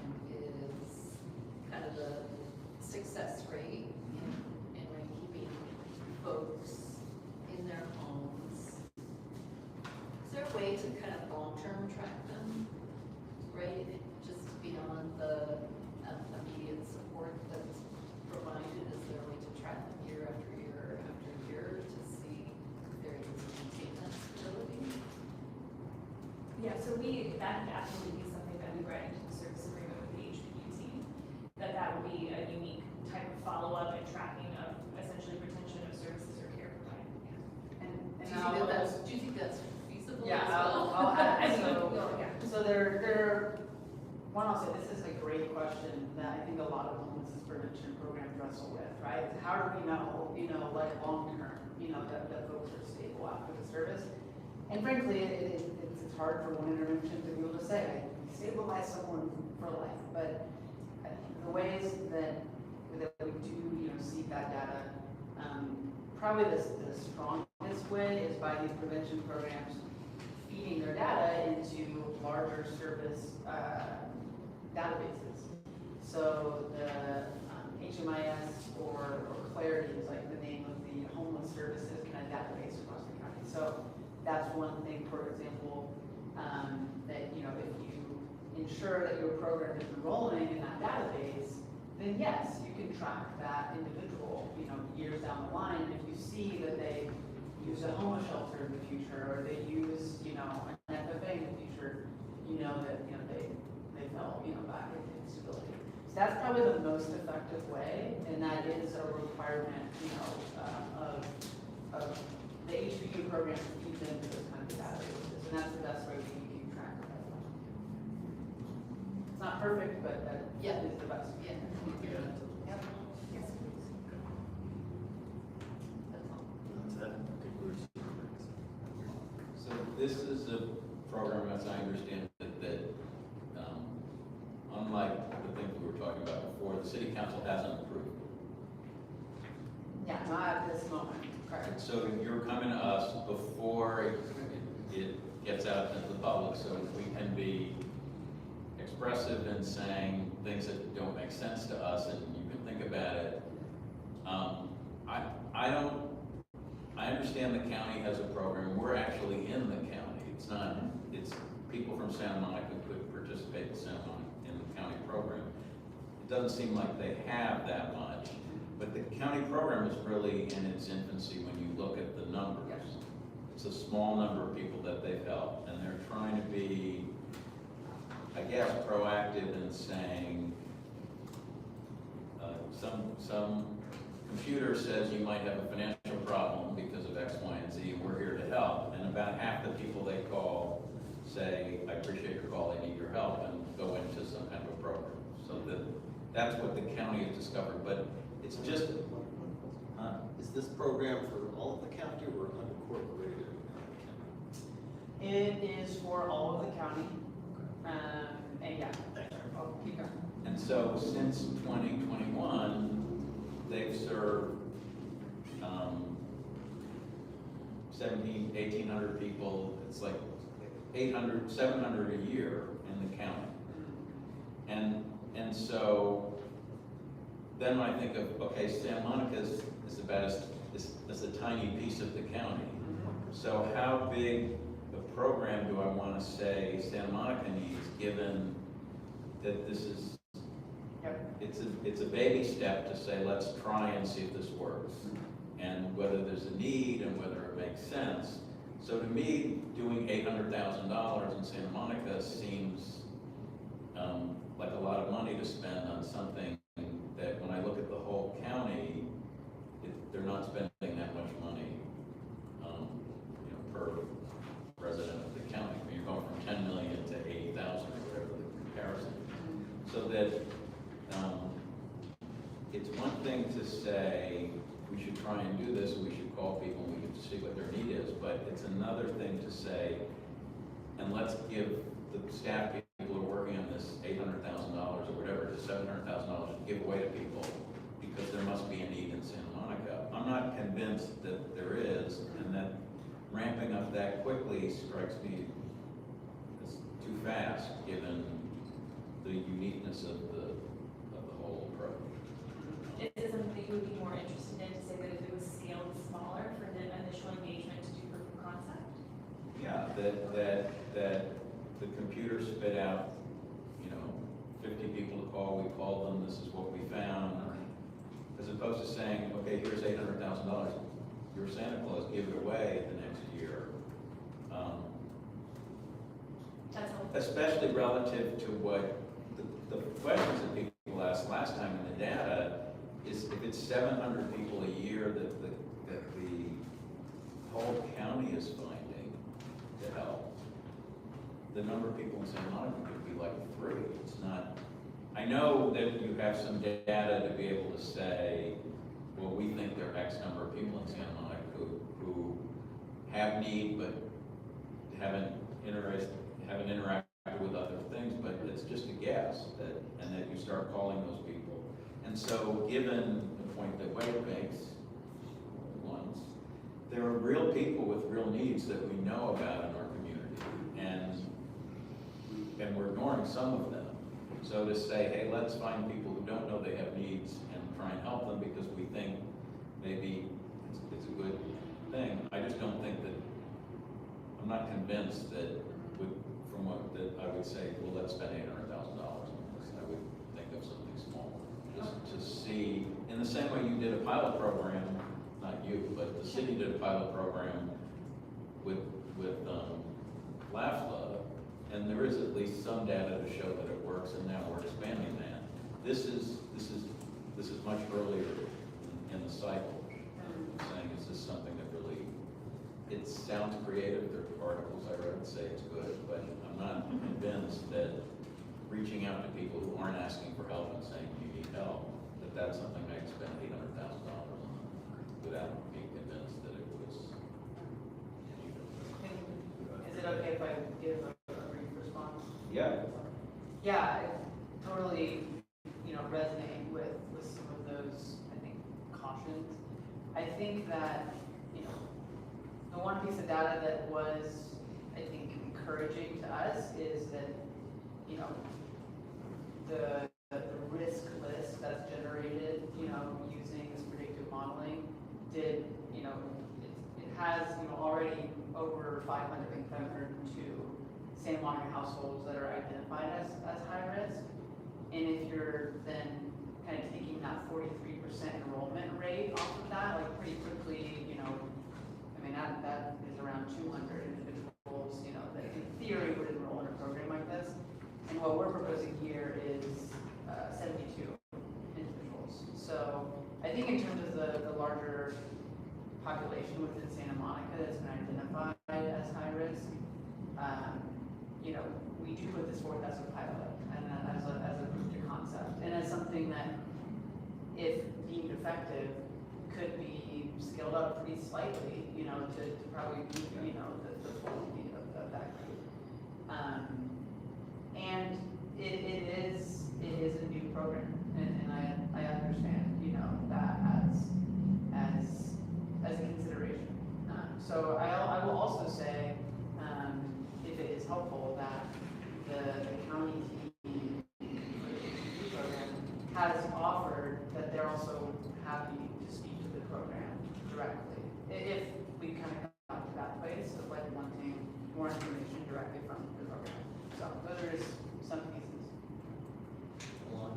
Yeah, I was thinking about Bruce's comment about these people don't know they need help. I would argue that if they're meeting this sort of free means testing of hitting all these metrics, I imagine that they know that they're not doing super well, even if they're not getting them down. The question that I have is, what is the hierarchy of this in terms of, it looks like it's a county program. Are there other cities that are starting their own branch programs within this? And you talk to those people? And I'm just sort of curious what the chain of command is within this organism. Yeah, so this program, it wasn't Housing for Health, but now the county's rearranged. So now there's a department that is the Department of Homeless Services and Housing. And this program sits within that as a unit. And the director of that program is Dana Vanderford, who cited some of that. And that's what we've been engaging with. And to your first question about other cities,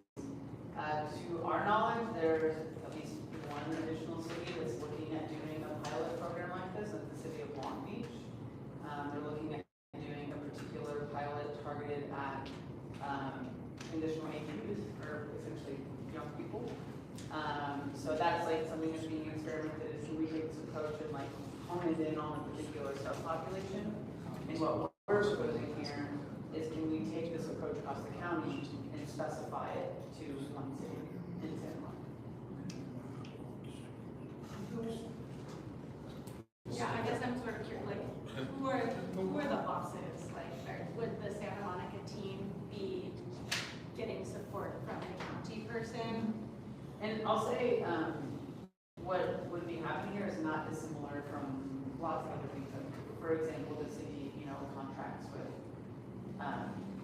with service providers that, get funding from the county frequently in the service world, to provide that case management. So essentially what it would look like is a contract that's, entered into between the city and this county program for X amount of years, and we would have like a reporting relationship, with them. So I don't know if that gets at what you're asking. I mean, I think also to make one, this is helpful, essentially the HPU team would be a subcontracted provider of the HPN or the HHS department. Okay. We would work with Dana's team, similar that we would work with WAFA, to have regular meetings to check in on how their work is going, what their metrics are, kind of TA, anything that's happening, getting feedback for what they're experiencing on the ground with clients, and doing contract and service management in that same way with any other subcontractor provider that we have as a part of our service. Yeah, and then like another good example is like we have contracts with teams from the Department of Mental Health, and that is a county department. And yeah, we are in contract with them, and we work with them to administer programs. So it would be in that same way. And then the financial help, the preserved tenancies money, that's separate pile than this FFA program money, is that correct? Okay. Would these folks be eligible for the FFA money?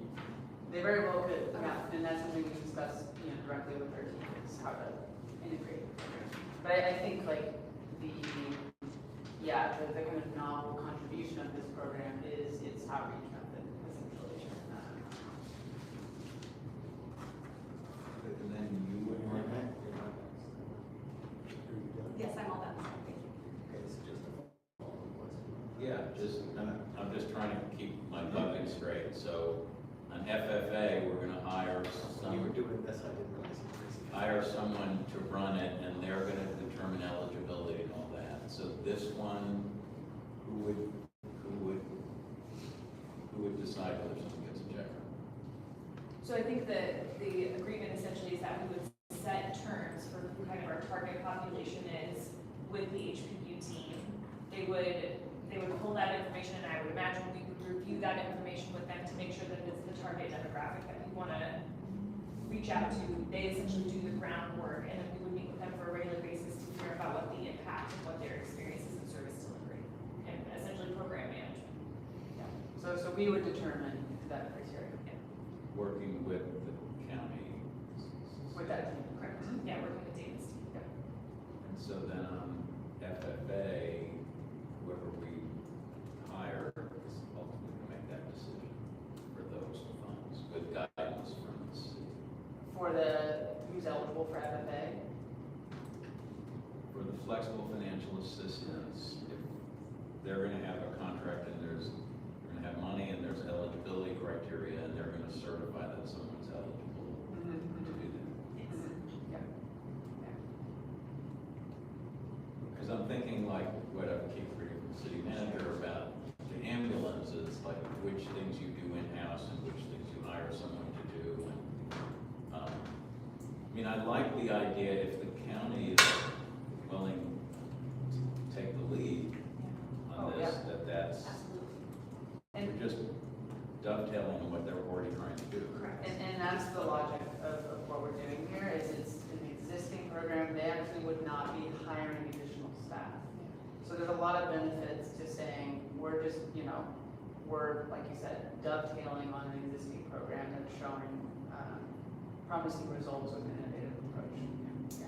Really at very little kind of staff time cost from the city. So on next then, Sam.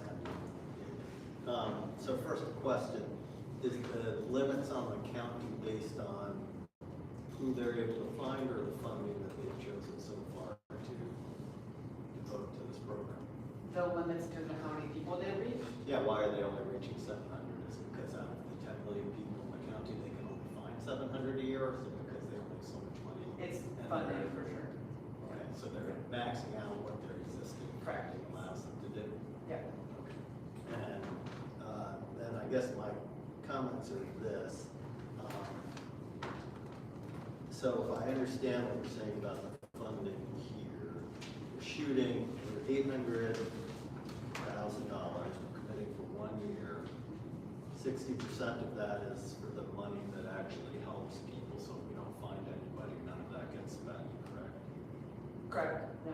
Okay, so worst case scenario for us is we don't find anybody, we spend $320,000, which is the other 40%. And what does that go for? Is that to compensate the county for The staff. its workforce? Yeah. Okay. And, you know, it's be incremental. If we find one person, the max we can spend on top of that is 80,000, et cetera, et cetera. Okay.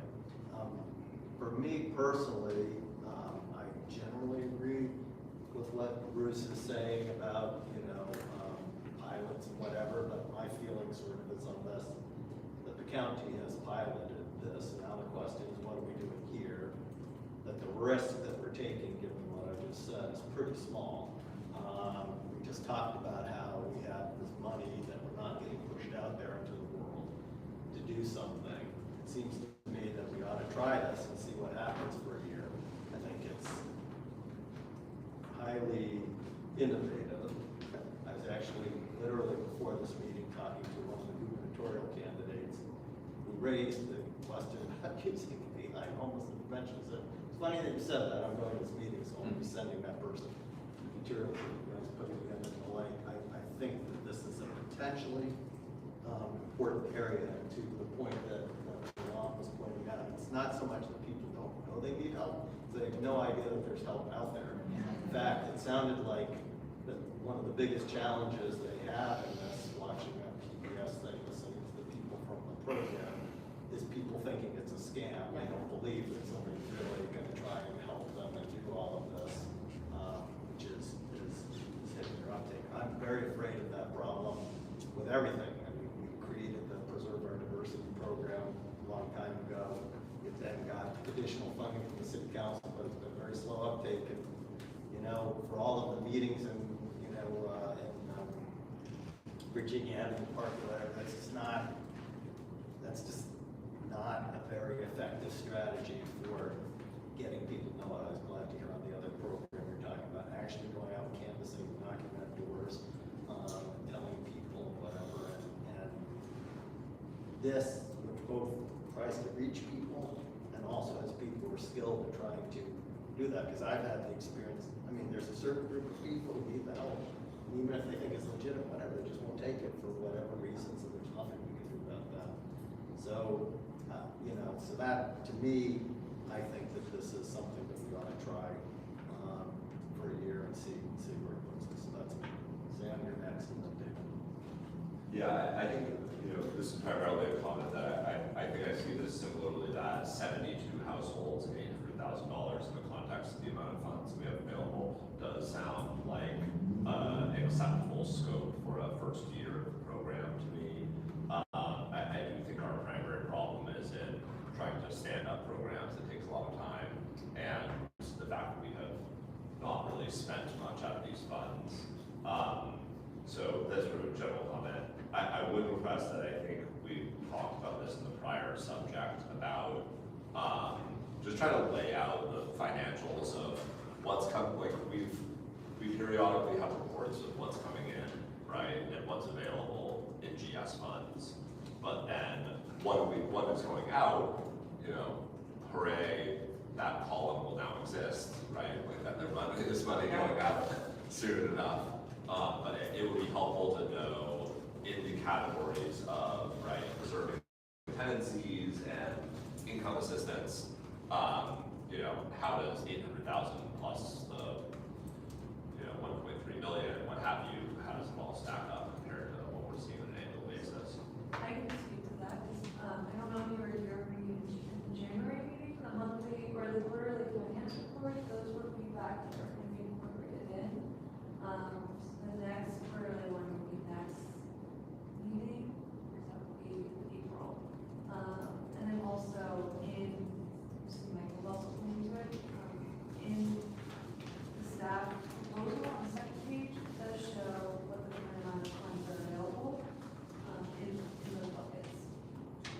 understand. I mean, I'm just asking that I think as we become like a more mature commission and work together on an ongoing basis, just thinking about laying out how funds are spent, or, you know, revenue, the allocations of revenue, existing balances, and then the projected spend, right? going Yeah, so forward. that's definitely Yeah. incorporated in the next, Yeah. quarterly reports, so.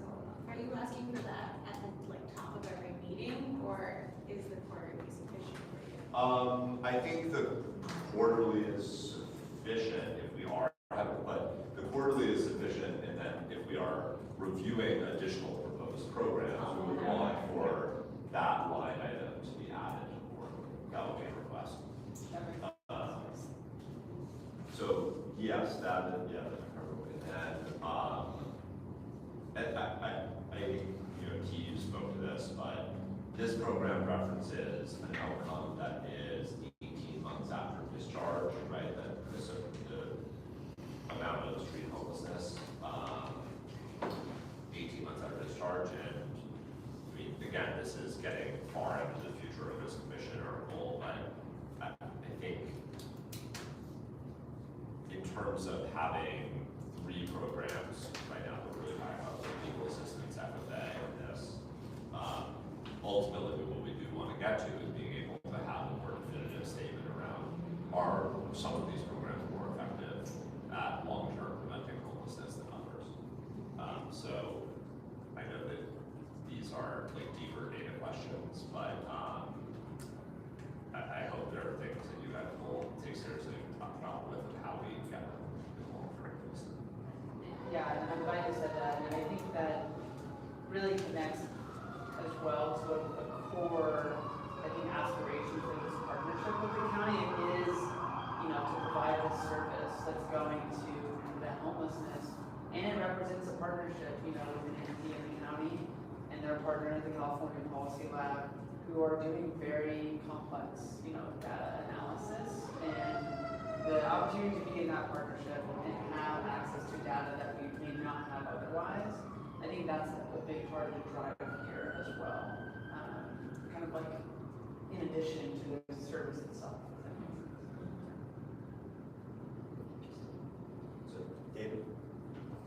Okay, well, some of the comments I have about this program, and this is not against anyone particularly for you. This, I will just speak to general city inability to run programs successfully for homeless housing, where there's been a lot of fraud, a lot of providers that the city has hired, they've committed fraud, they're still under investigation with the city.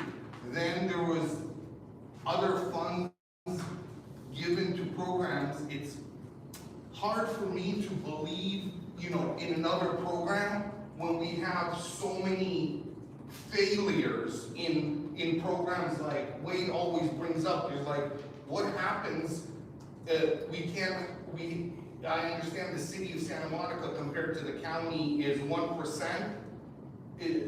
That point is understood, but if we only have 22 beds and there's never a bed for a person that's homeless, if I continuously see people sleeping in their cars in a city that used to have at least one zip code that was considered one of the top 10 or 15 zip codes in the nation, and now it doesn't, and it has a vacancy rate of businesses, and the travel is down 30%, that people aren't coming to visit, you know, our city. All of these are existential impacts. We gotta correct the problem first, start running programs correctly and accurately first. And in addition to Bruce's point, it was great. If the program is I don't know what the population is, so if I misspeak on the percentage, but whatever that program that's been, that you guys are piloting off of, County of Los Angeles, if that program is only maybe 1/10 of 1% effective compared to the population of the entire County of Los Angeles. So if I take 1% and then divide it by tenfold for the city of Santa Monica, that means this program is gonna be even less effective. Not to say, maybe you guys could be 10 times as effective as Los Angeles County, and I hope you are, but the problem is the numbers are the numbers, and we don't have enough other cities piloting these programs to be successful and being able to do. We can't even have enough beds to house homeless people. We have a program here for 3 years because of the bureaucracy in the city. We cannot spend money like you're supposed to do. Maybe we could just spend, we were talking about money in the earlier case, 800,000. Guess what? Do you know how many families that are in foreclosure now or missed rent payments I could help with 800,000? Ooh, I think quite a bit. I could be Santa Claus here in Santa Monica. Santa Monica, Santa. So it just, I don't understand how we can keep trying to come up with new programs, and it's a great idea in theory, but I'm talking about like in practice. If something has failed and we continue to run a failed program, then maybe we need to scrap that program and start this new program. I'm all for innovation and thinking outside the box, changing the program. But the homeless and the interim housing, that's been in LA County for so many years, right? With very limited success rate, because you're refilling and there's more people that need assistance. Amy? I guess I want to say that it took us, like, as a community, a while to recognize, I think, how important prevention is to ending the homelessness crisis in the region. We've spent a lot of energy and resources on serving people who are currently experiencing homelessness, but kind of look at the numbers, right, where, I don't know, the past 5 or 6 years, the county has successfully housed, around 20 to 25,000 people every year, and yet the number doesn't change, right? The number doesn't change because people are falling in. So really, if we're gonna make a difference, then I think prevention really is key. And I think other people have said, like, this is a program. I mean, I know the California Lab has been working on this for a really long time, kind of coming up with their metrics. It's super exciting that the county is doing this. And I think, right, it's been tested. So I'd like to make a motion that we recommend approval to the city council, if I could make that motion. Okay. What? Okay. Are we Hang on. done? So there's been a motion, it's been seconded, so now, any further discussion on the motion before we vote? Is that what you want me to do? I'd like to know what the vote is exactly. The motion is. Here, I can say that we recommend to the city council that they approve $800,000 in GS funds to pilot for 1 year this predictive prevention program. That's the motion. Okay. You got any further discussion? Or take a vote? Yes, so I would say, I'd be inclined to vote no. I think the idea that you're gonna, when you have 700 people in the entire county that have been helped, and you're planning on finding 72 people in Santa Monica using the same thing that they're doing, and I think if you give $800,000, it's gonna get spent. People are gonna find people to give the money to. Right. And I just think it's too big given the size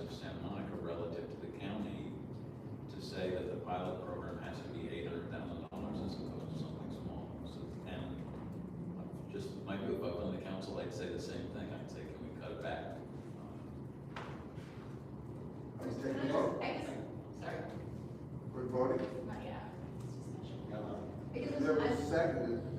I understand there's discussion after a motion, that's how parliamentary procedure. Okay. Go ahead. I guess I'm confused why you're stuck on the 700, because maybe the 700 isn't about successful outreach, it's about the resources that are. Well, it is, since you asked that question. It's not because they could only find 700, it's because they could only afford to help You know what? 700. We asked that last time, we want to know, you told us about this program, how many people has the county helped? And this is the data you provided, that for whatever that program is, and for whatever their, I don't know what their resource constraints were, I don't know how many people they turned away, but the number you came back with is 700 countywide for a year, and 1782, I think, since the inception of the program in 2021. So I find, given those numbers, I'm not convinced that the need in Santa Monica would get to a point where you'd have 72 people given those numbers. I get it, it's another side of it, but part of the reason we asked for the data was to know how it started in 21, it's now 26. So if this is, and I read the report that says it's working, I just don't think you can say in 1 year, you can say, well, there'll be 72 people in Santa Monica will find who'll need the help, and they'll need, each one of them will need $10,000. Given the data that you gave us from the county, I can take the other side of it and say, well, they ran out of money and they had a lot more people that needed help, but that's not in here, that they found 50,000 people who needed help and they could only help 700. I mean, it's such an innovative program, it's such a shiny new thing, I can see why people say, well, it sounds great, but I just wasn't convinced that 800,000 is the right number for Santa Monica in a year. Yeah, I guess my side is like we're in an affordability crisis and there isn't enough money for anybody to do any of the things as usual, with the exception of a very small group of people. But so I guess I'm curious, Bruce, like what's your tipping point? Where's your threshold? Because 800,000 compared to what we have seems very small, and the impact, like, let's say we granted 400,000, let's say we hit whatever we could hit with 400,000, and then we have proof that we were underfunding this program, and we let how many people slip into the thing that we are trying to avoid. Then I'd say, So what's the threshold? you said $400,000 will come back to you in 6 months and see if it's working. And these are the people we helped, and because I know I'm going to be spending $6 million in the flexible financial assistance program. It's not like we're not setting up a program designed to help people. And I don't know exactly. It's an assumption that the data will tell you this is a person at risk of becoming homeless, and giving them this money will keep them housed. In the Right to Counsel program and the flexible financial assistance, there's more of a direct connection between knowing that the money is going to keep someone housed. This is a little bit at a higher level than that, saying predictively this person has a risk of being, so we're going to give them this amount of money and we think it's going to work. It's just, So what's the, I guess what I'm curious is what's your threshold? well, if I was on the council, I would ask for more information to corroborate how many people has the county found needed this assistance and that they couldn't do it because they're calling people. But I would say a $400,000 number I'd be more comfortable with than 800,000. If it was 400,000 for 6 months, and you come back and say the data shows that it's working, I would be comfortable giving more. I guess I was just gonna speak briefly Yeah. to because what I feel like I hear you asking, Bruce, is we know 700 people were assisted in the last year, but we don't know what the universe that's pulled out of is. I think that's the intention of this enrollment rate percentage of 43%. So if you take, a 43% enrollment rate of 700 individuals who enrolled, that would mean they outreached at least like around 1,600 individuals in 43% of, so 1,600 individuals who are all identified as high risk for homelessness. They outreached, 700 enrolled out of that number. And what we're talking about here in Santa Monica is we know that there are 500 Santa Monica households on that same risk list.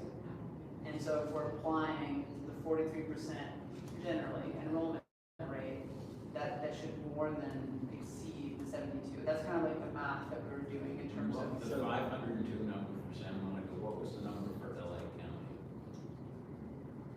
Like the total risk list number. I don't know if we have that number. Because We if, easily but I could back into it. And It's just the fact that since 2021, they've served 1,762 people. It's not. In 5 years.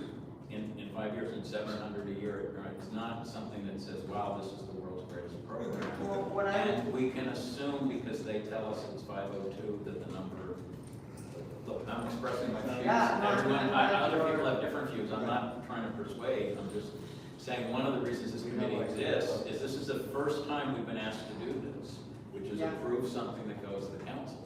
And I don't think it's going to be a unanimous vote, and it's fine. And the council can ask questions and they can do what they want. I mean, I think healthy dissent is a good thing. And when you go to the council, you'll presumably, at least some of the questions you're going to be asked, we've asked tonight. So this is a prep session. So, I'll just say, from my thing, while I hear what you're saying, given that the only part that's actually committed is the money that we're giving to the county to run the program, so that's the 340, whatever. The rest of the money doesn't get spent unless we actually fund it.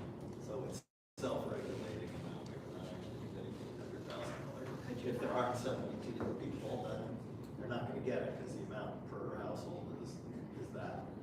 I hear you, I just think that all of the things that you've articulated so well are the things about that we need to get going.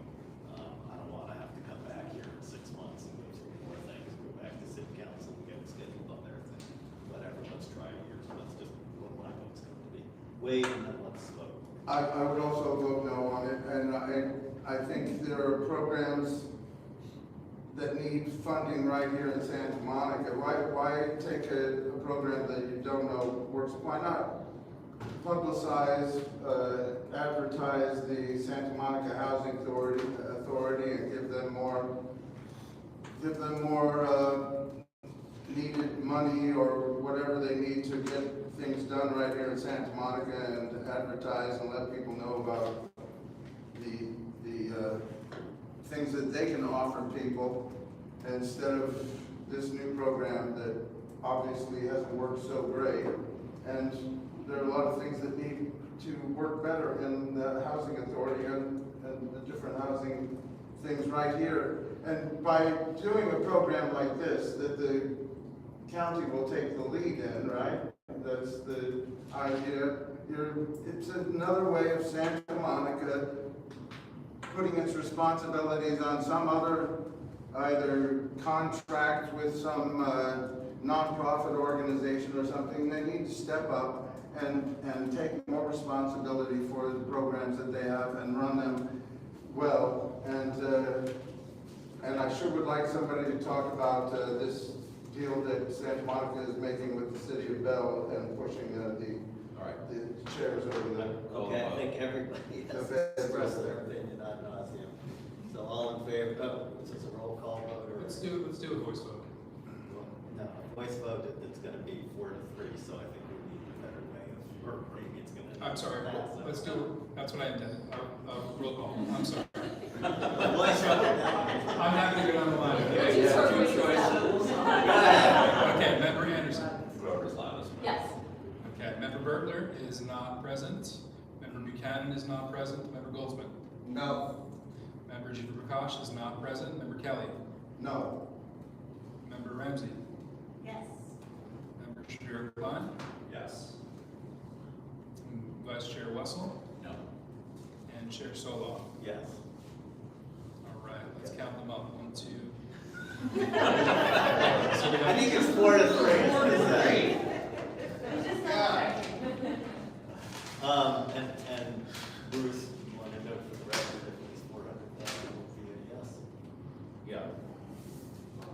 voted yes, you guys all And love the sink two of you would costs. still be no, even at 400,000, is that correct? All you guys are all. I would see sink the costs. option, I would see Some the option, costs. I mean, yeah. Some costs, pay their salaries, some costs. Okay. No Okay, that return. completes this agenda item. Thanks for the vote. There you go. Otherwise, it would have been a stalemate here.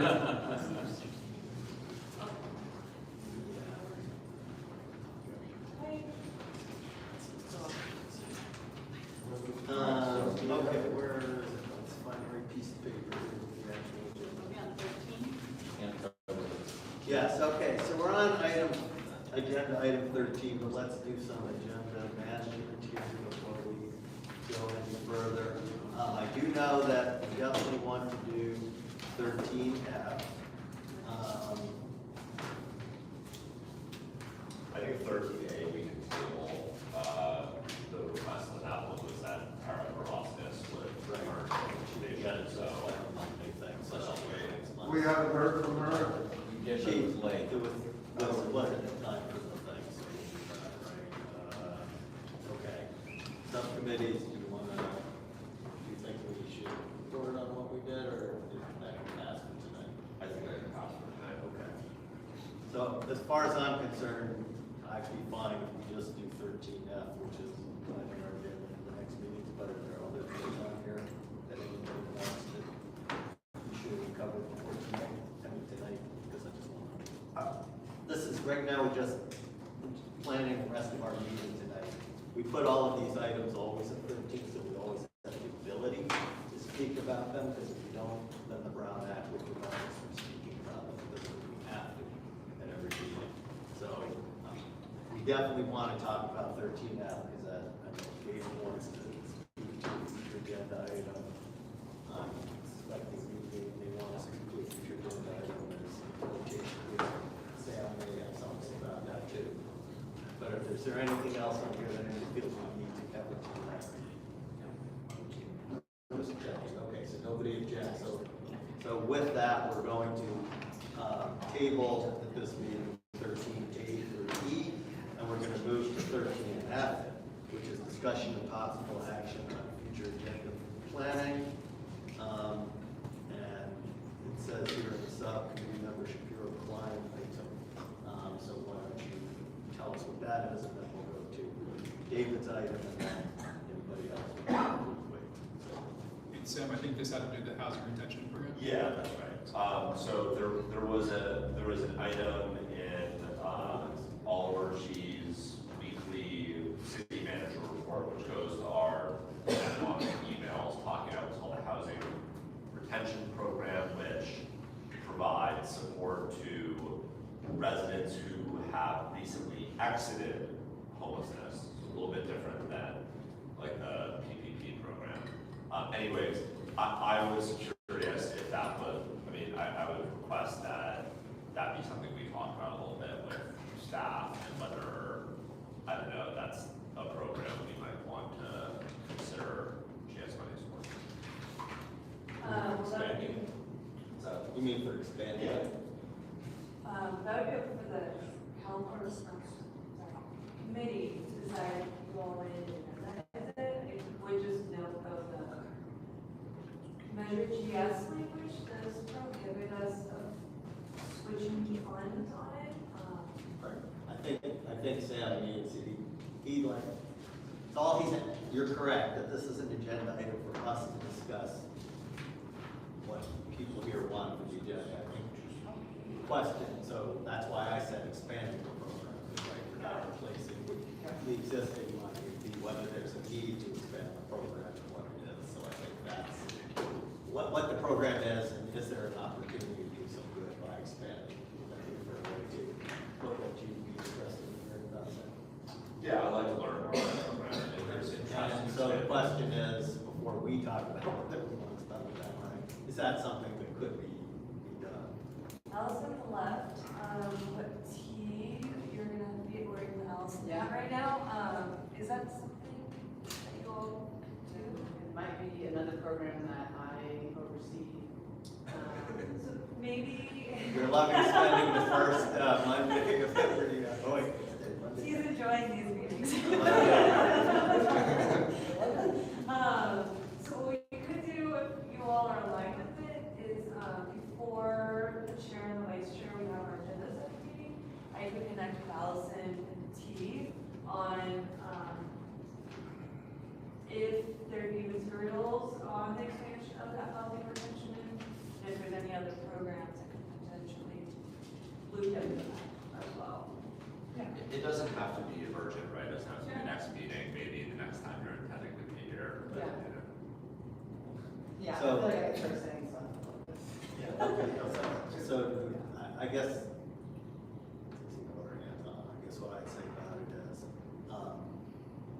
so two things. One, since Oliver just talked about, I don't know if you already have some report somewhere about what the program is and what it does. If so, certainly like to get that and share that with the members of the committee. Just that would be just pure information. What exactly is it? What does it do?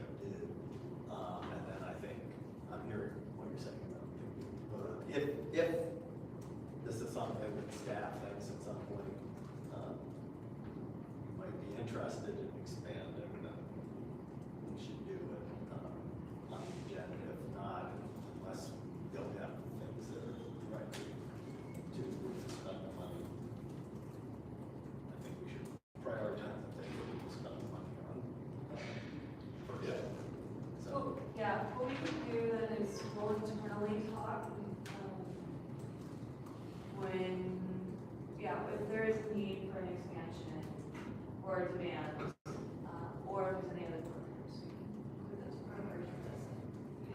Yeah, and then what comes to my mind is, I think the housing retention program is one example of really many programs that are funded that are targeted at homelessness prevention, that are funded by our HSGP grant or by other, funding sources we have. So I think when I hear what you're saying, it's also like, oh, I can imagine other Yes, programs that's that probably want to know right. about too. So it brings to mind, is there some effective way to just lay out what those programs are so that you just have a sense of the menu, and then can make more determinations about what you'd be interested in getting a deep dive on or exploring funding.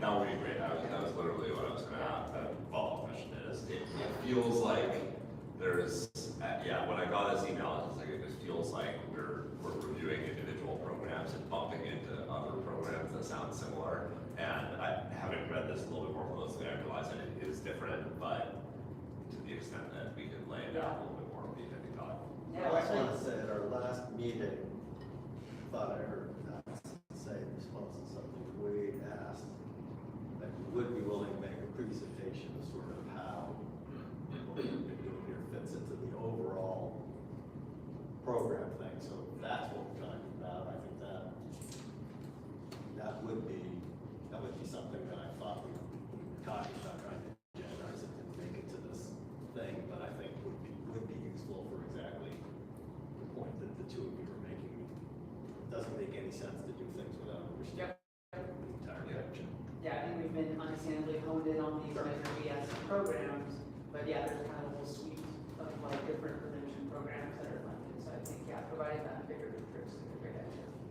And maybe would the committee be open to, rather than these meetings, I'm trying to stuff a lot into it, which is great, but if there's already written materials or reports, would that be more? It's a good starting point. Good Yes. starting point there, okay, Yes, just to save some meeting time for you all. Yes. Appreciate it. yes, for everybody, yes. Okay. That's it. Okay, so David, you're up next. Okay, well, I gave you guys all, I know this is my last, second, but basically, I wanted to talk to a few items about, Wade always says, how, we gotta help, homeless people, and I keep seeing them, on the street. I feel just terrible, like somebody would punch me and try to rob me on the street. I just feel bad when people are homeless, and I see them in this city. And like I said, this epidemic seems like it's only getting worse. So the issue is here, what I see is that, for example, Los Angeles County has 50 homeless providers. I understand that's not Santa Monica, whatever percentage you guys don't wanna take. I did send Michael the providers, for Santa Monica.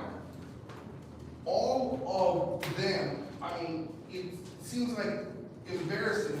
We have 22 beds, we can't get more beds. Then all of these. 205 beds. 205 in the whole city, but not available tonight. No, not available tonight, which is, you know, if you walk on the streets here, you'll see homeless that would, or people sleeping in their car that need a bed. So what is it you want to agendize? What I want is, first of all, for us to discuss and take ownership of if the city can't hire the right homeless providers. Listen, our group here, we can open a nonprofit and have a contract with the city and house 20 people right away, and we're gonna have beds on day one. Here, through the city's bureaucracy and the average CEO salary of these 50 nonprofits in LA County is $650,000. I guarantee you, we can ask anyone here, they would gladly be the CEO and wouldn't steal any money for $650,000. So, my perspective on it is that there is a separate commission. They've actually, the city council took action in whatever it was, February, I guess, to merge the housing commission, whatever they were calling it, the social services, human services commission, whatever. There's gonna be a new commission. It oversees those programs. That is not the scope of this committee.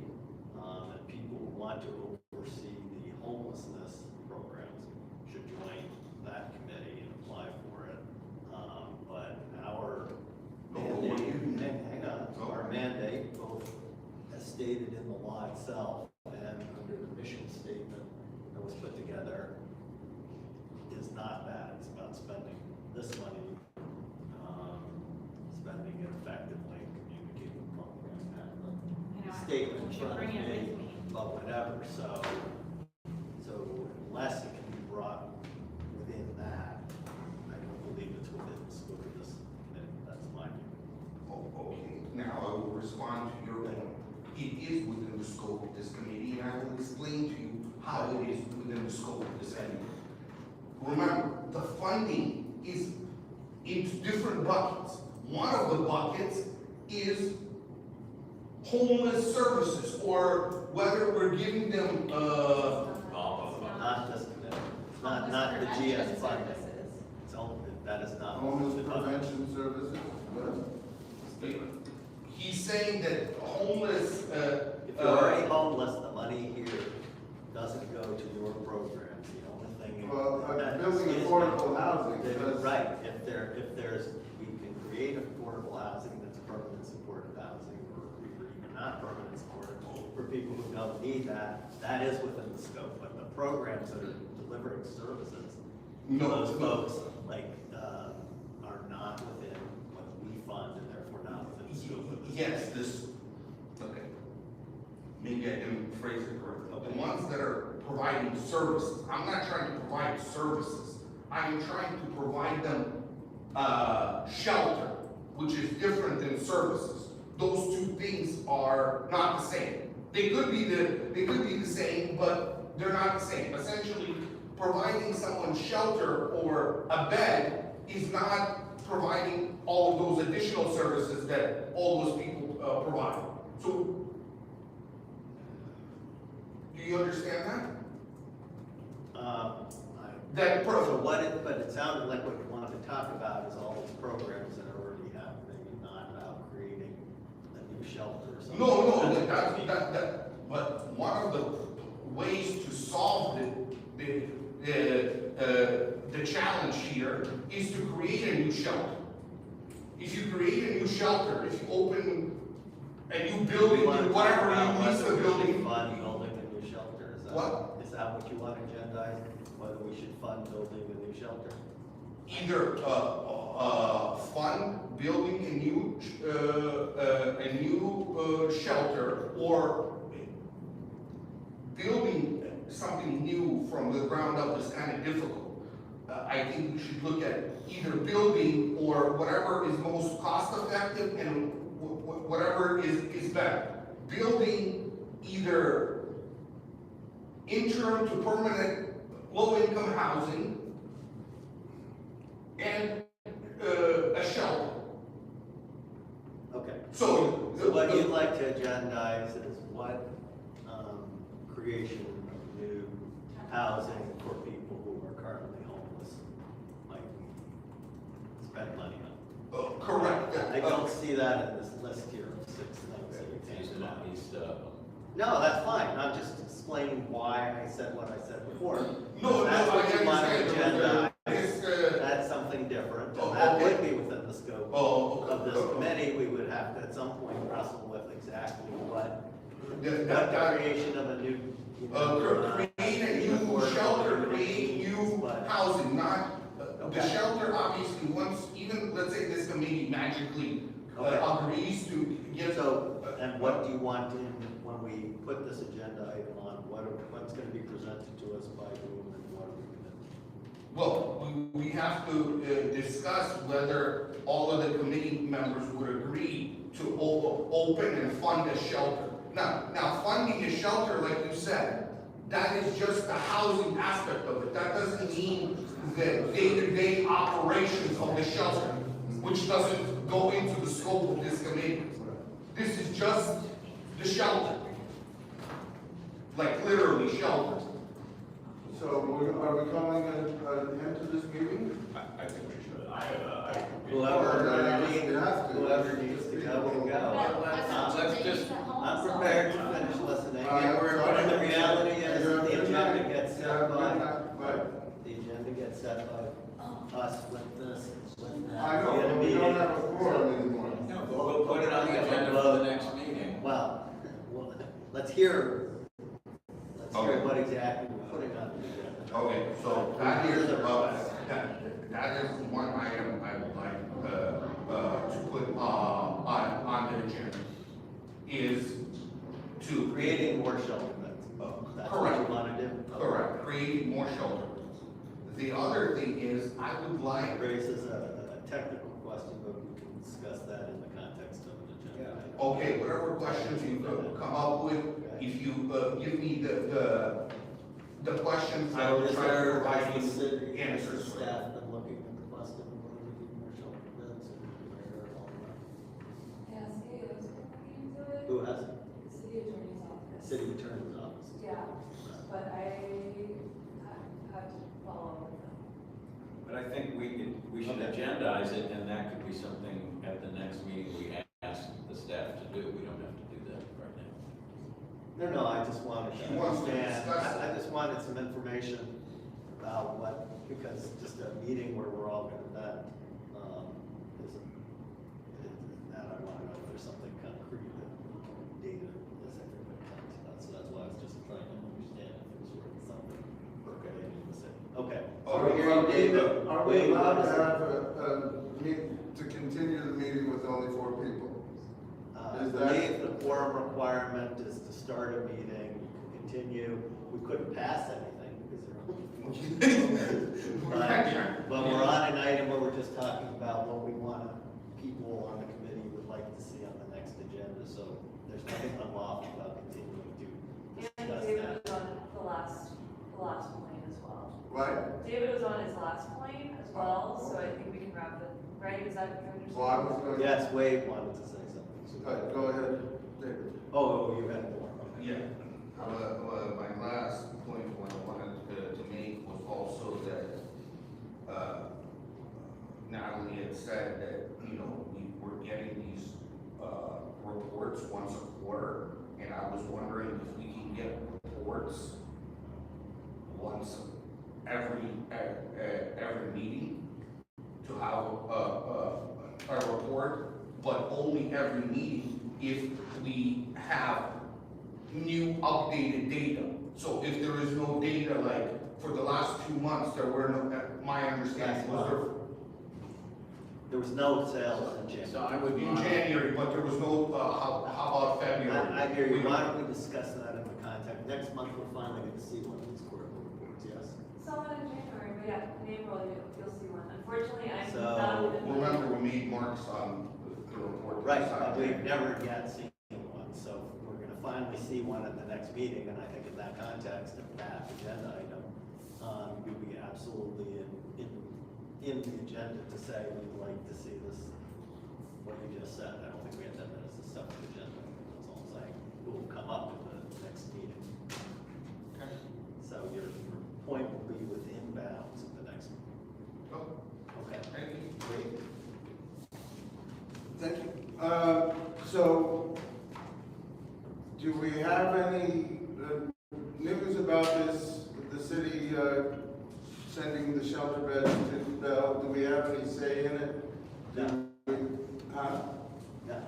We don't have any say in it, we don't have, that's not something we can Unless talk we're about. spending money to create, we can talk about spending money to create them here, determine whether it's within the scope of whether we think it's the right thing to do. Well, how about- I suppose if we build beds here, that means they're not going to Bell, but as a separate, supervising the city's decision, council's decision about whether to close down San Rochelle or not is not within the scope of this. Well, what It about might be us, in the what about us, proposing to make a shelter out of San Rochelle? They can make a deal with Bell to send more, beds over there, and then we open another shelter right there where San Rochelle is. It's already built. How I'm much money hearing would from that both save of you us? a desire to have, as an agenda item, talk about whether we should be building some sort of shelter beds in the city, whether Well, it's within our funding process, and if so, whether it's something that people yeah. think's a good idea, and I think we could do that. It would be a lot better if we actually had any idea about costs and all of these other I know, but benefits and whatever, but the thing we're is- not likely to, but we can certainly say that that's something that we think of. If they're sending- if they're If that's sending what out- the committee actually feels after the discussion, so. If they're sending out, if they're buying beds in another city, is the city going to try to have any shelter beds, and should we be part of that? I told you what I think we're part of, so. we have, first amendment, we can say whatever we want to the council, but this committee does have limited jurisdiction. I think the idea of saying, can this money be spent to create shelter beds? Is that something we want to recommend? That's something That's definitely within our that's on the scope for discussion. Well, So that's what- that would be a cheap way to do it, take over San Rochelle, wouldn't it? We could have money for that. I guess there's plenty of things I can talk Okay. about. I hope you guys That's will, tomato. I hope you guys will return my emails and put it, send it to you. You did get my So, email? you have my, You got my idea email? the last time I worked with them, did I not? Your work email? Yes, I want you to email me. He works for the city of Santa Monica. I do not work for the city of Santa Monica. I'm That's- kidding, I'm kidding. But that's one that I You want look to at send me your work daily. email? It has to, Huh? I'm gonna give you my card, which has it on it. Oh, okay. But that's the only one that I monitor. All right. I look forward to hearing from you. Thank you. Good job. Thank you all. We're gonna keep working towards it. I really don't understand what the city's doing with this, So, sending those shelter beds to no, Bell. I'm supposed to do it already. It's just a shame.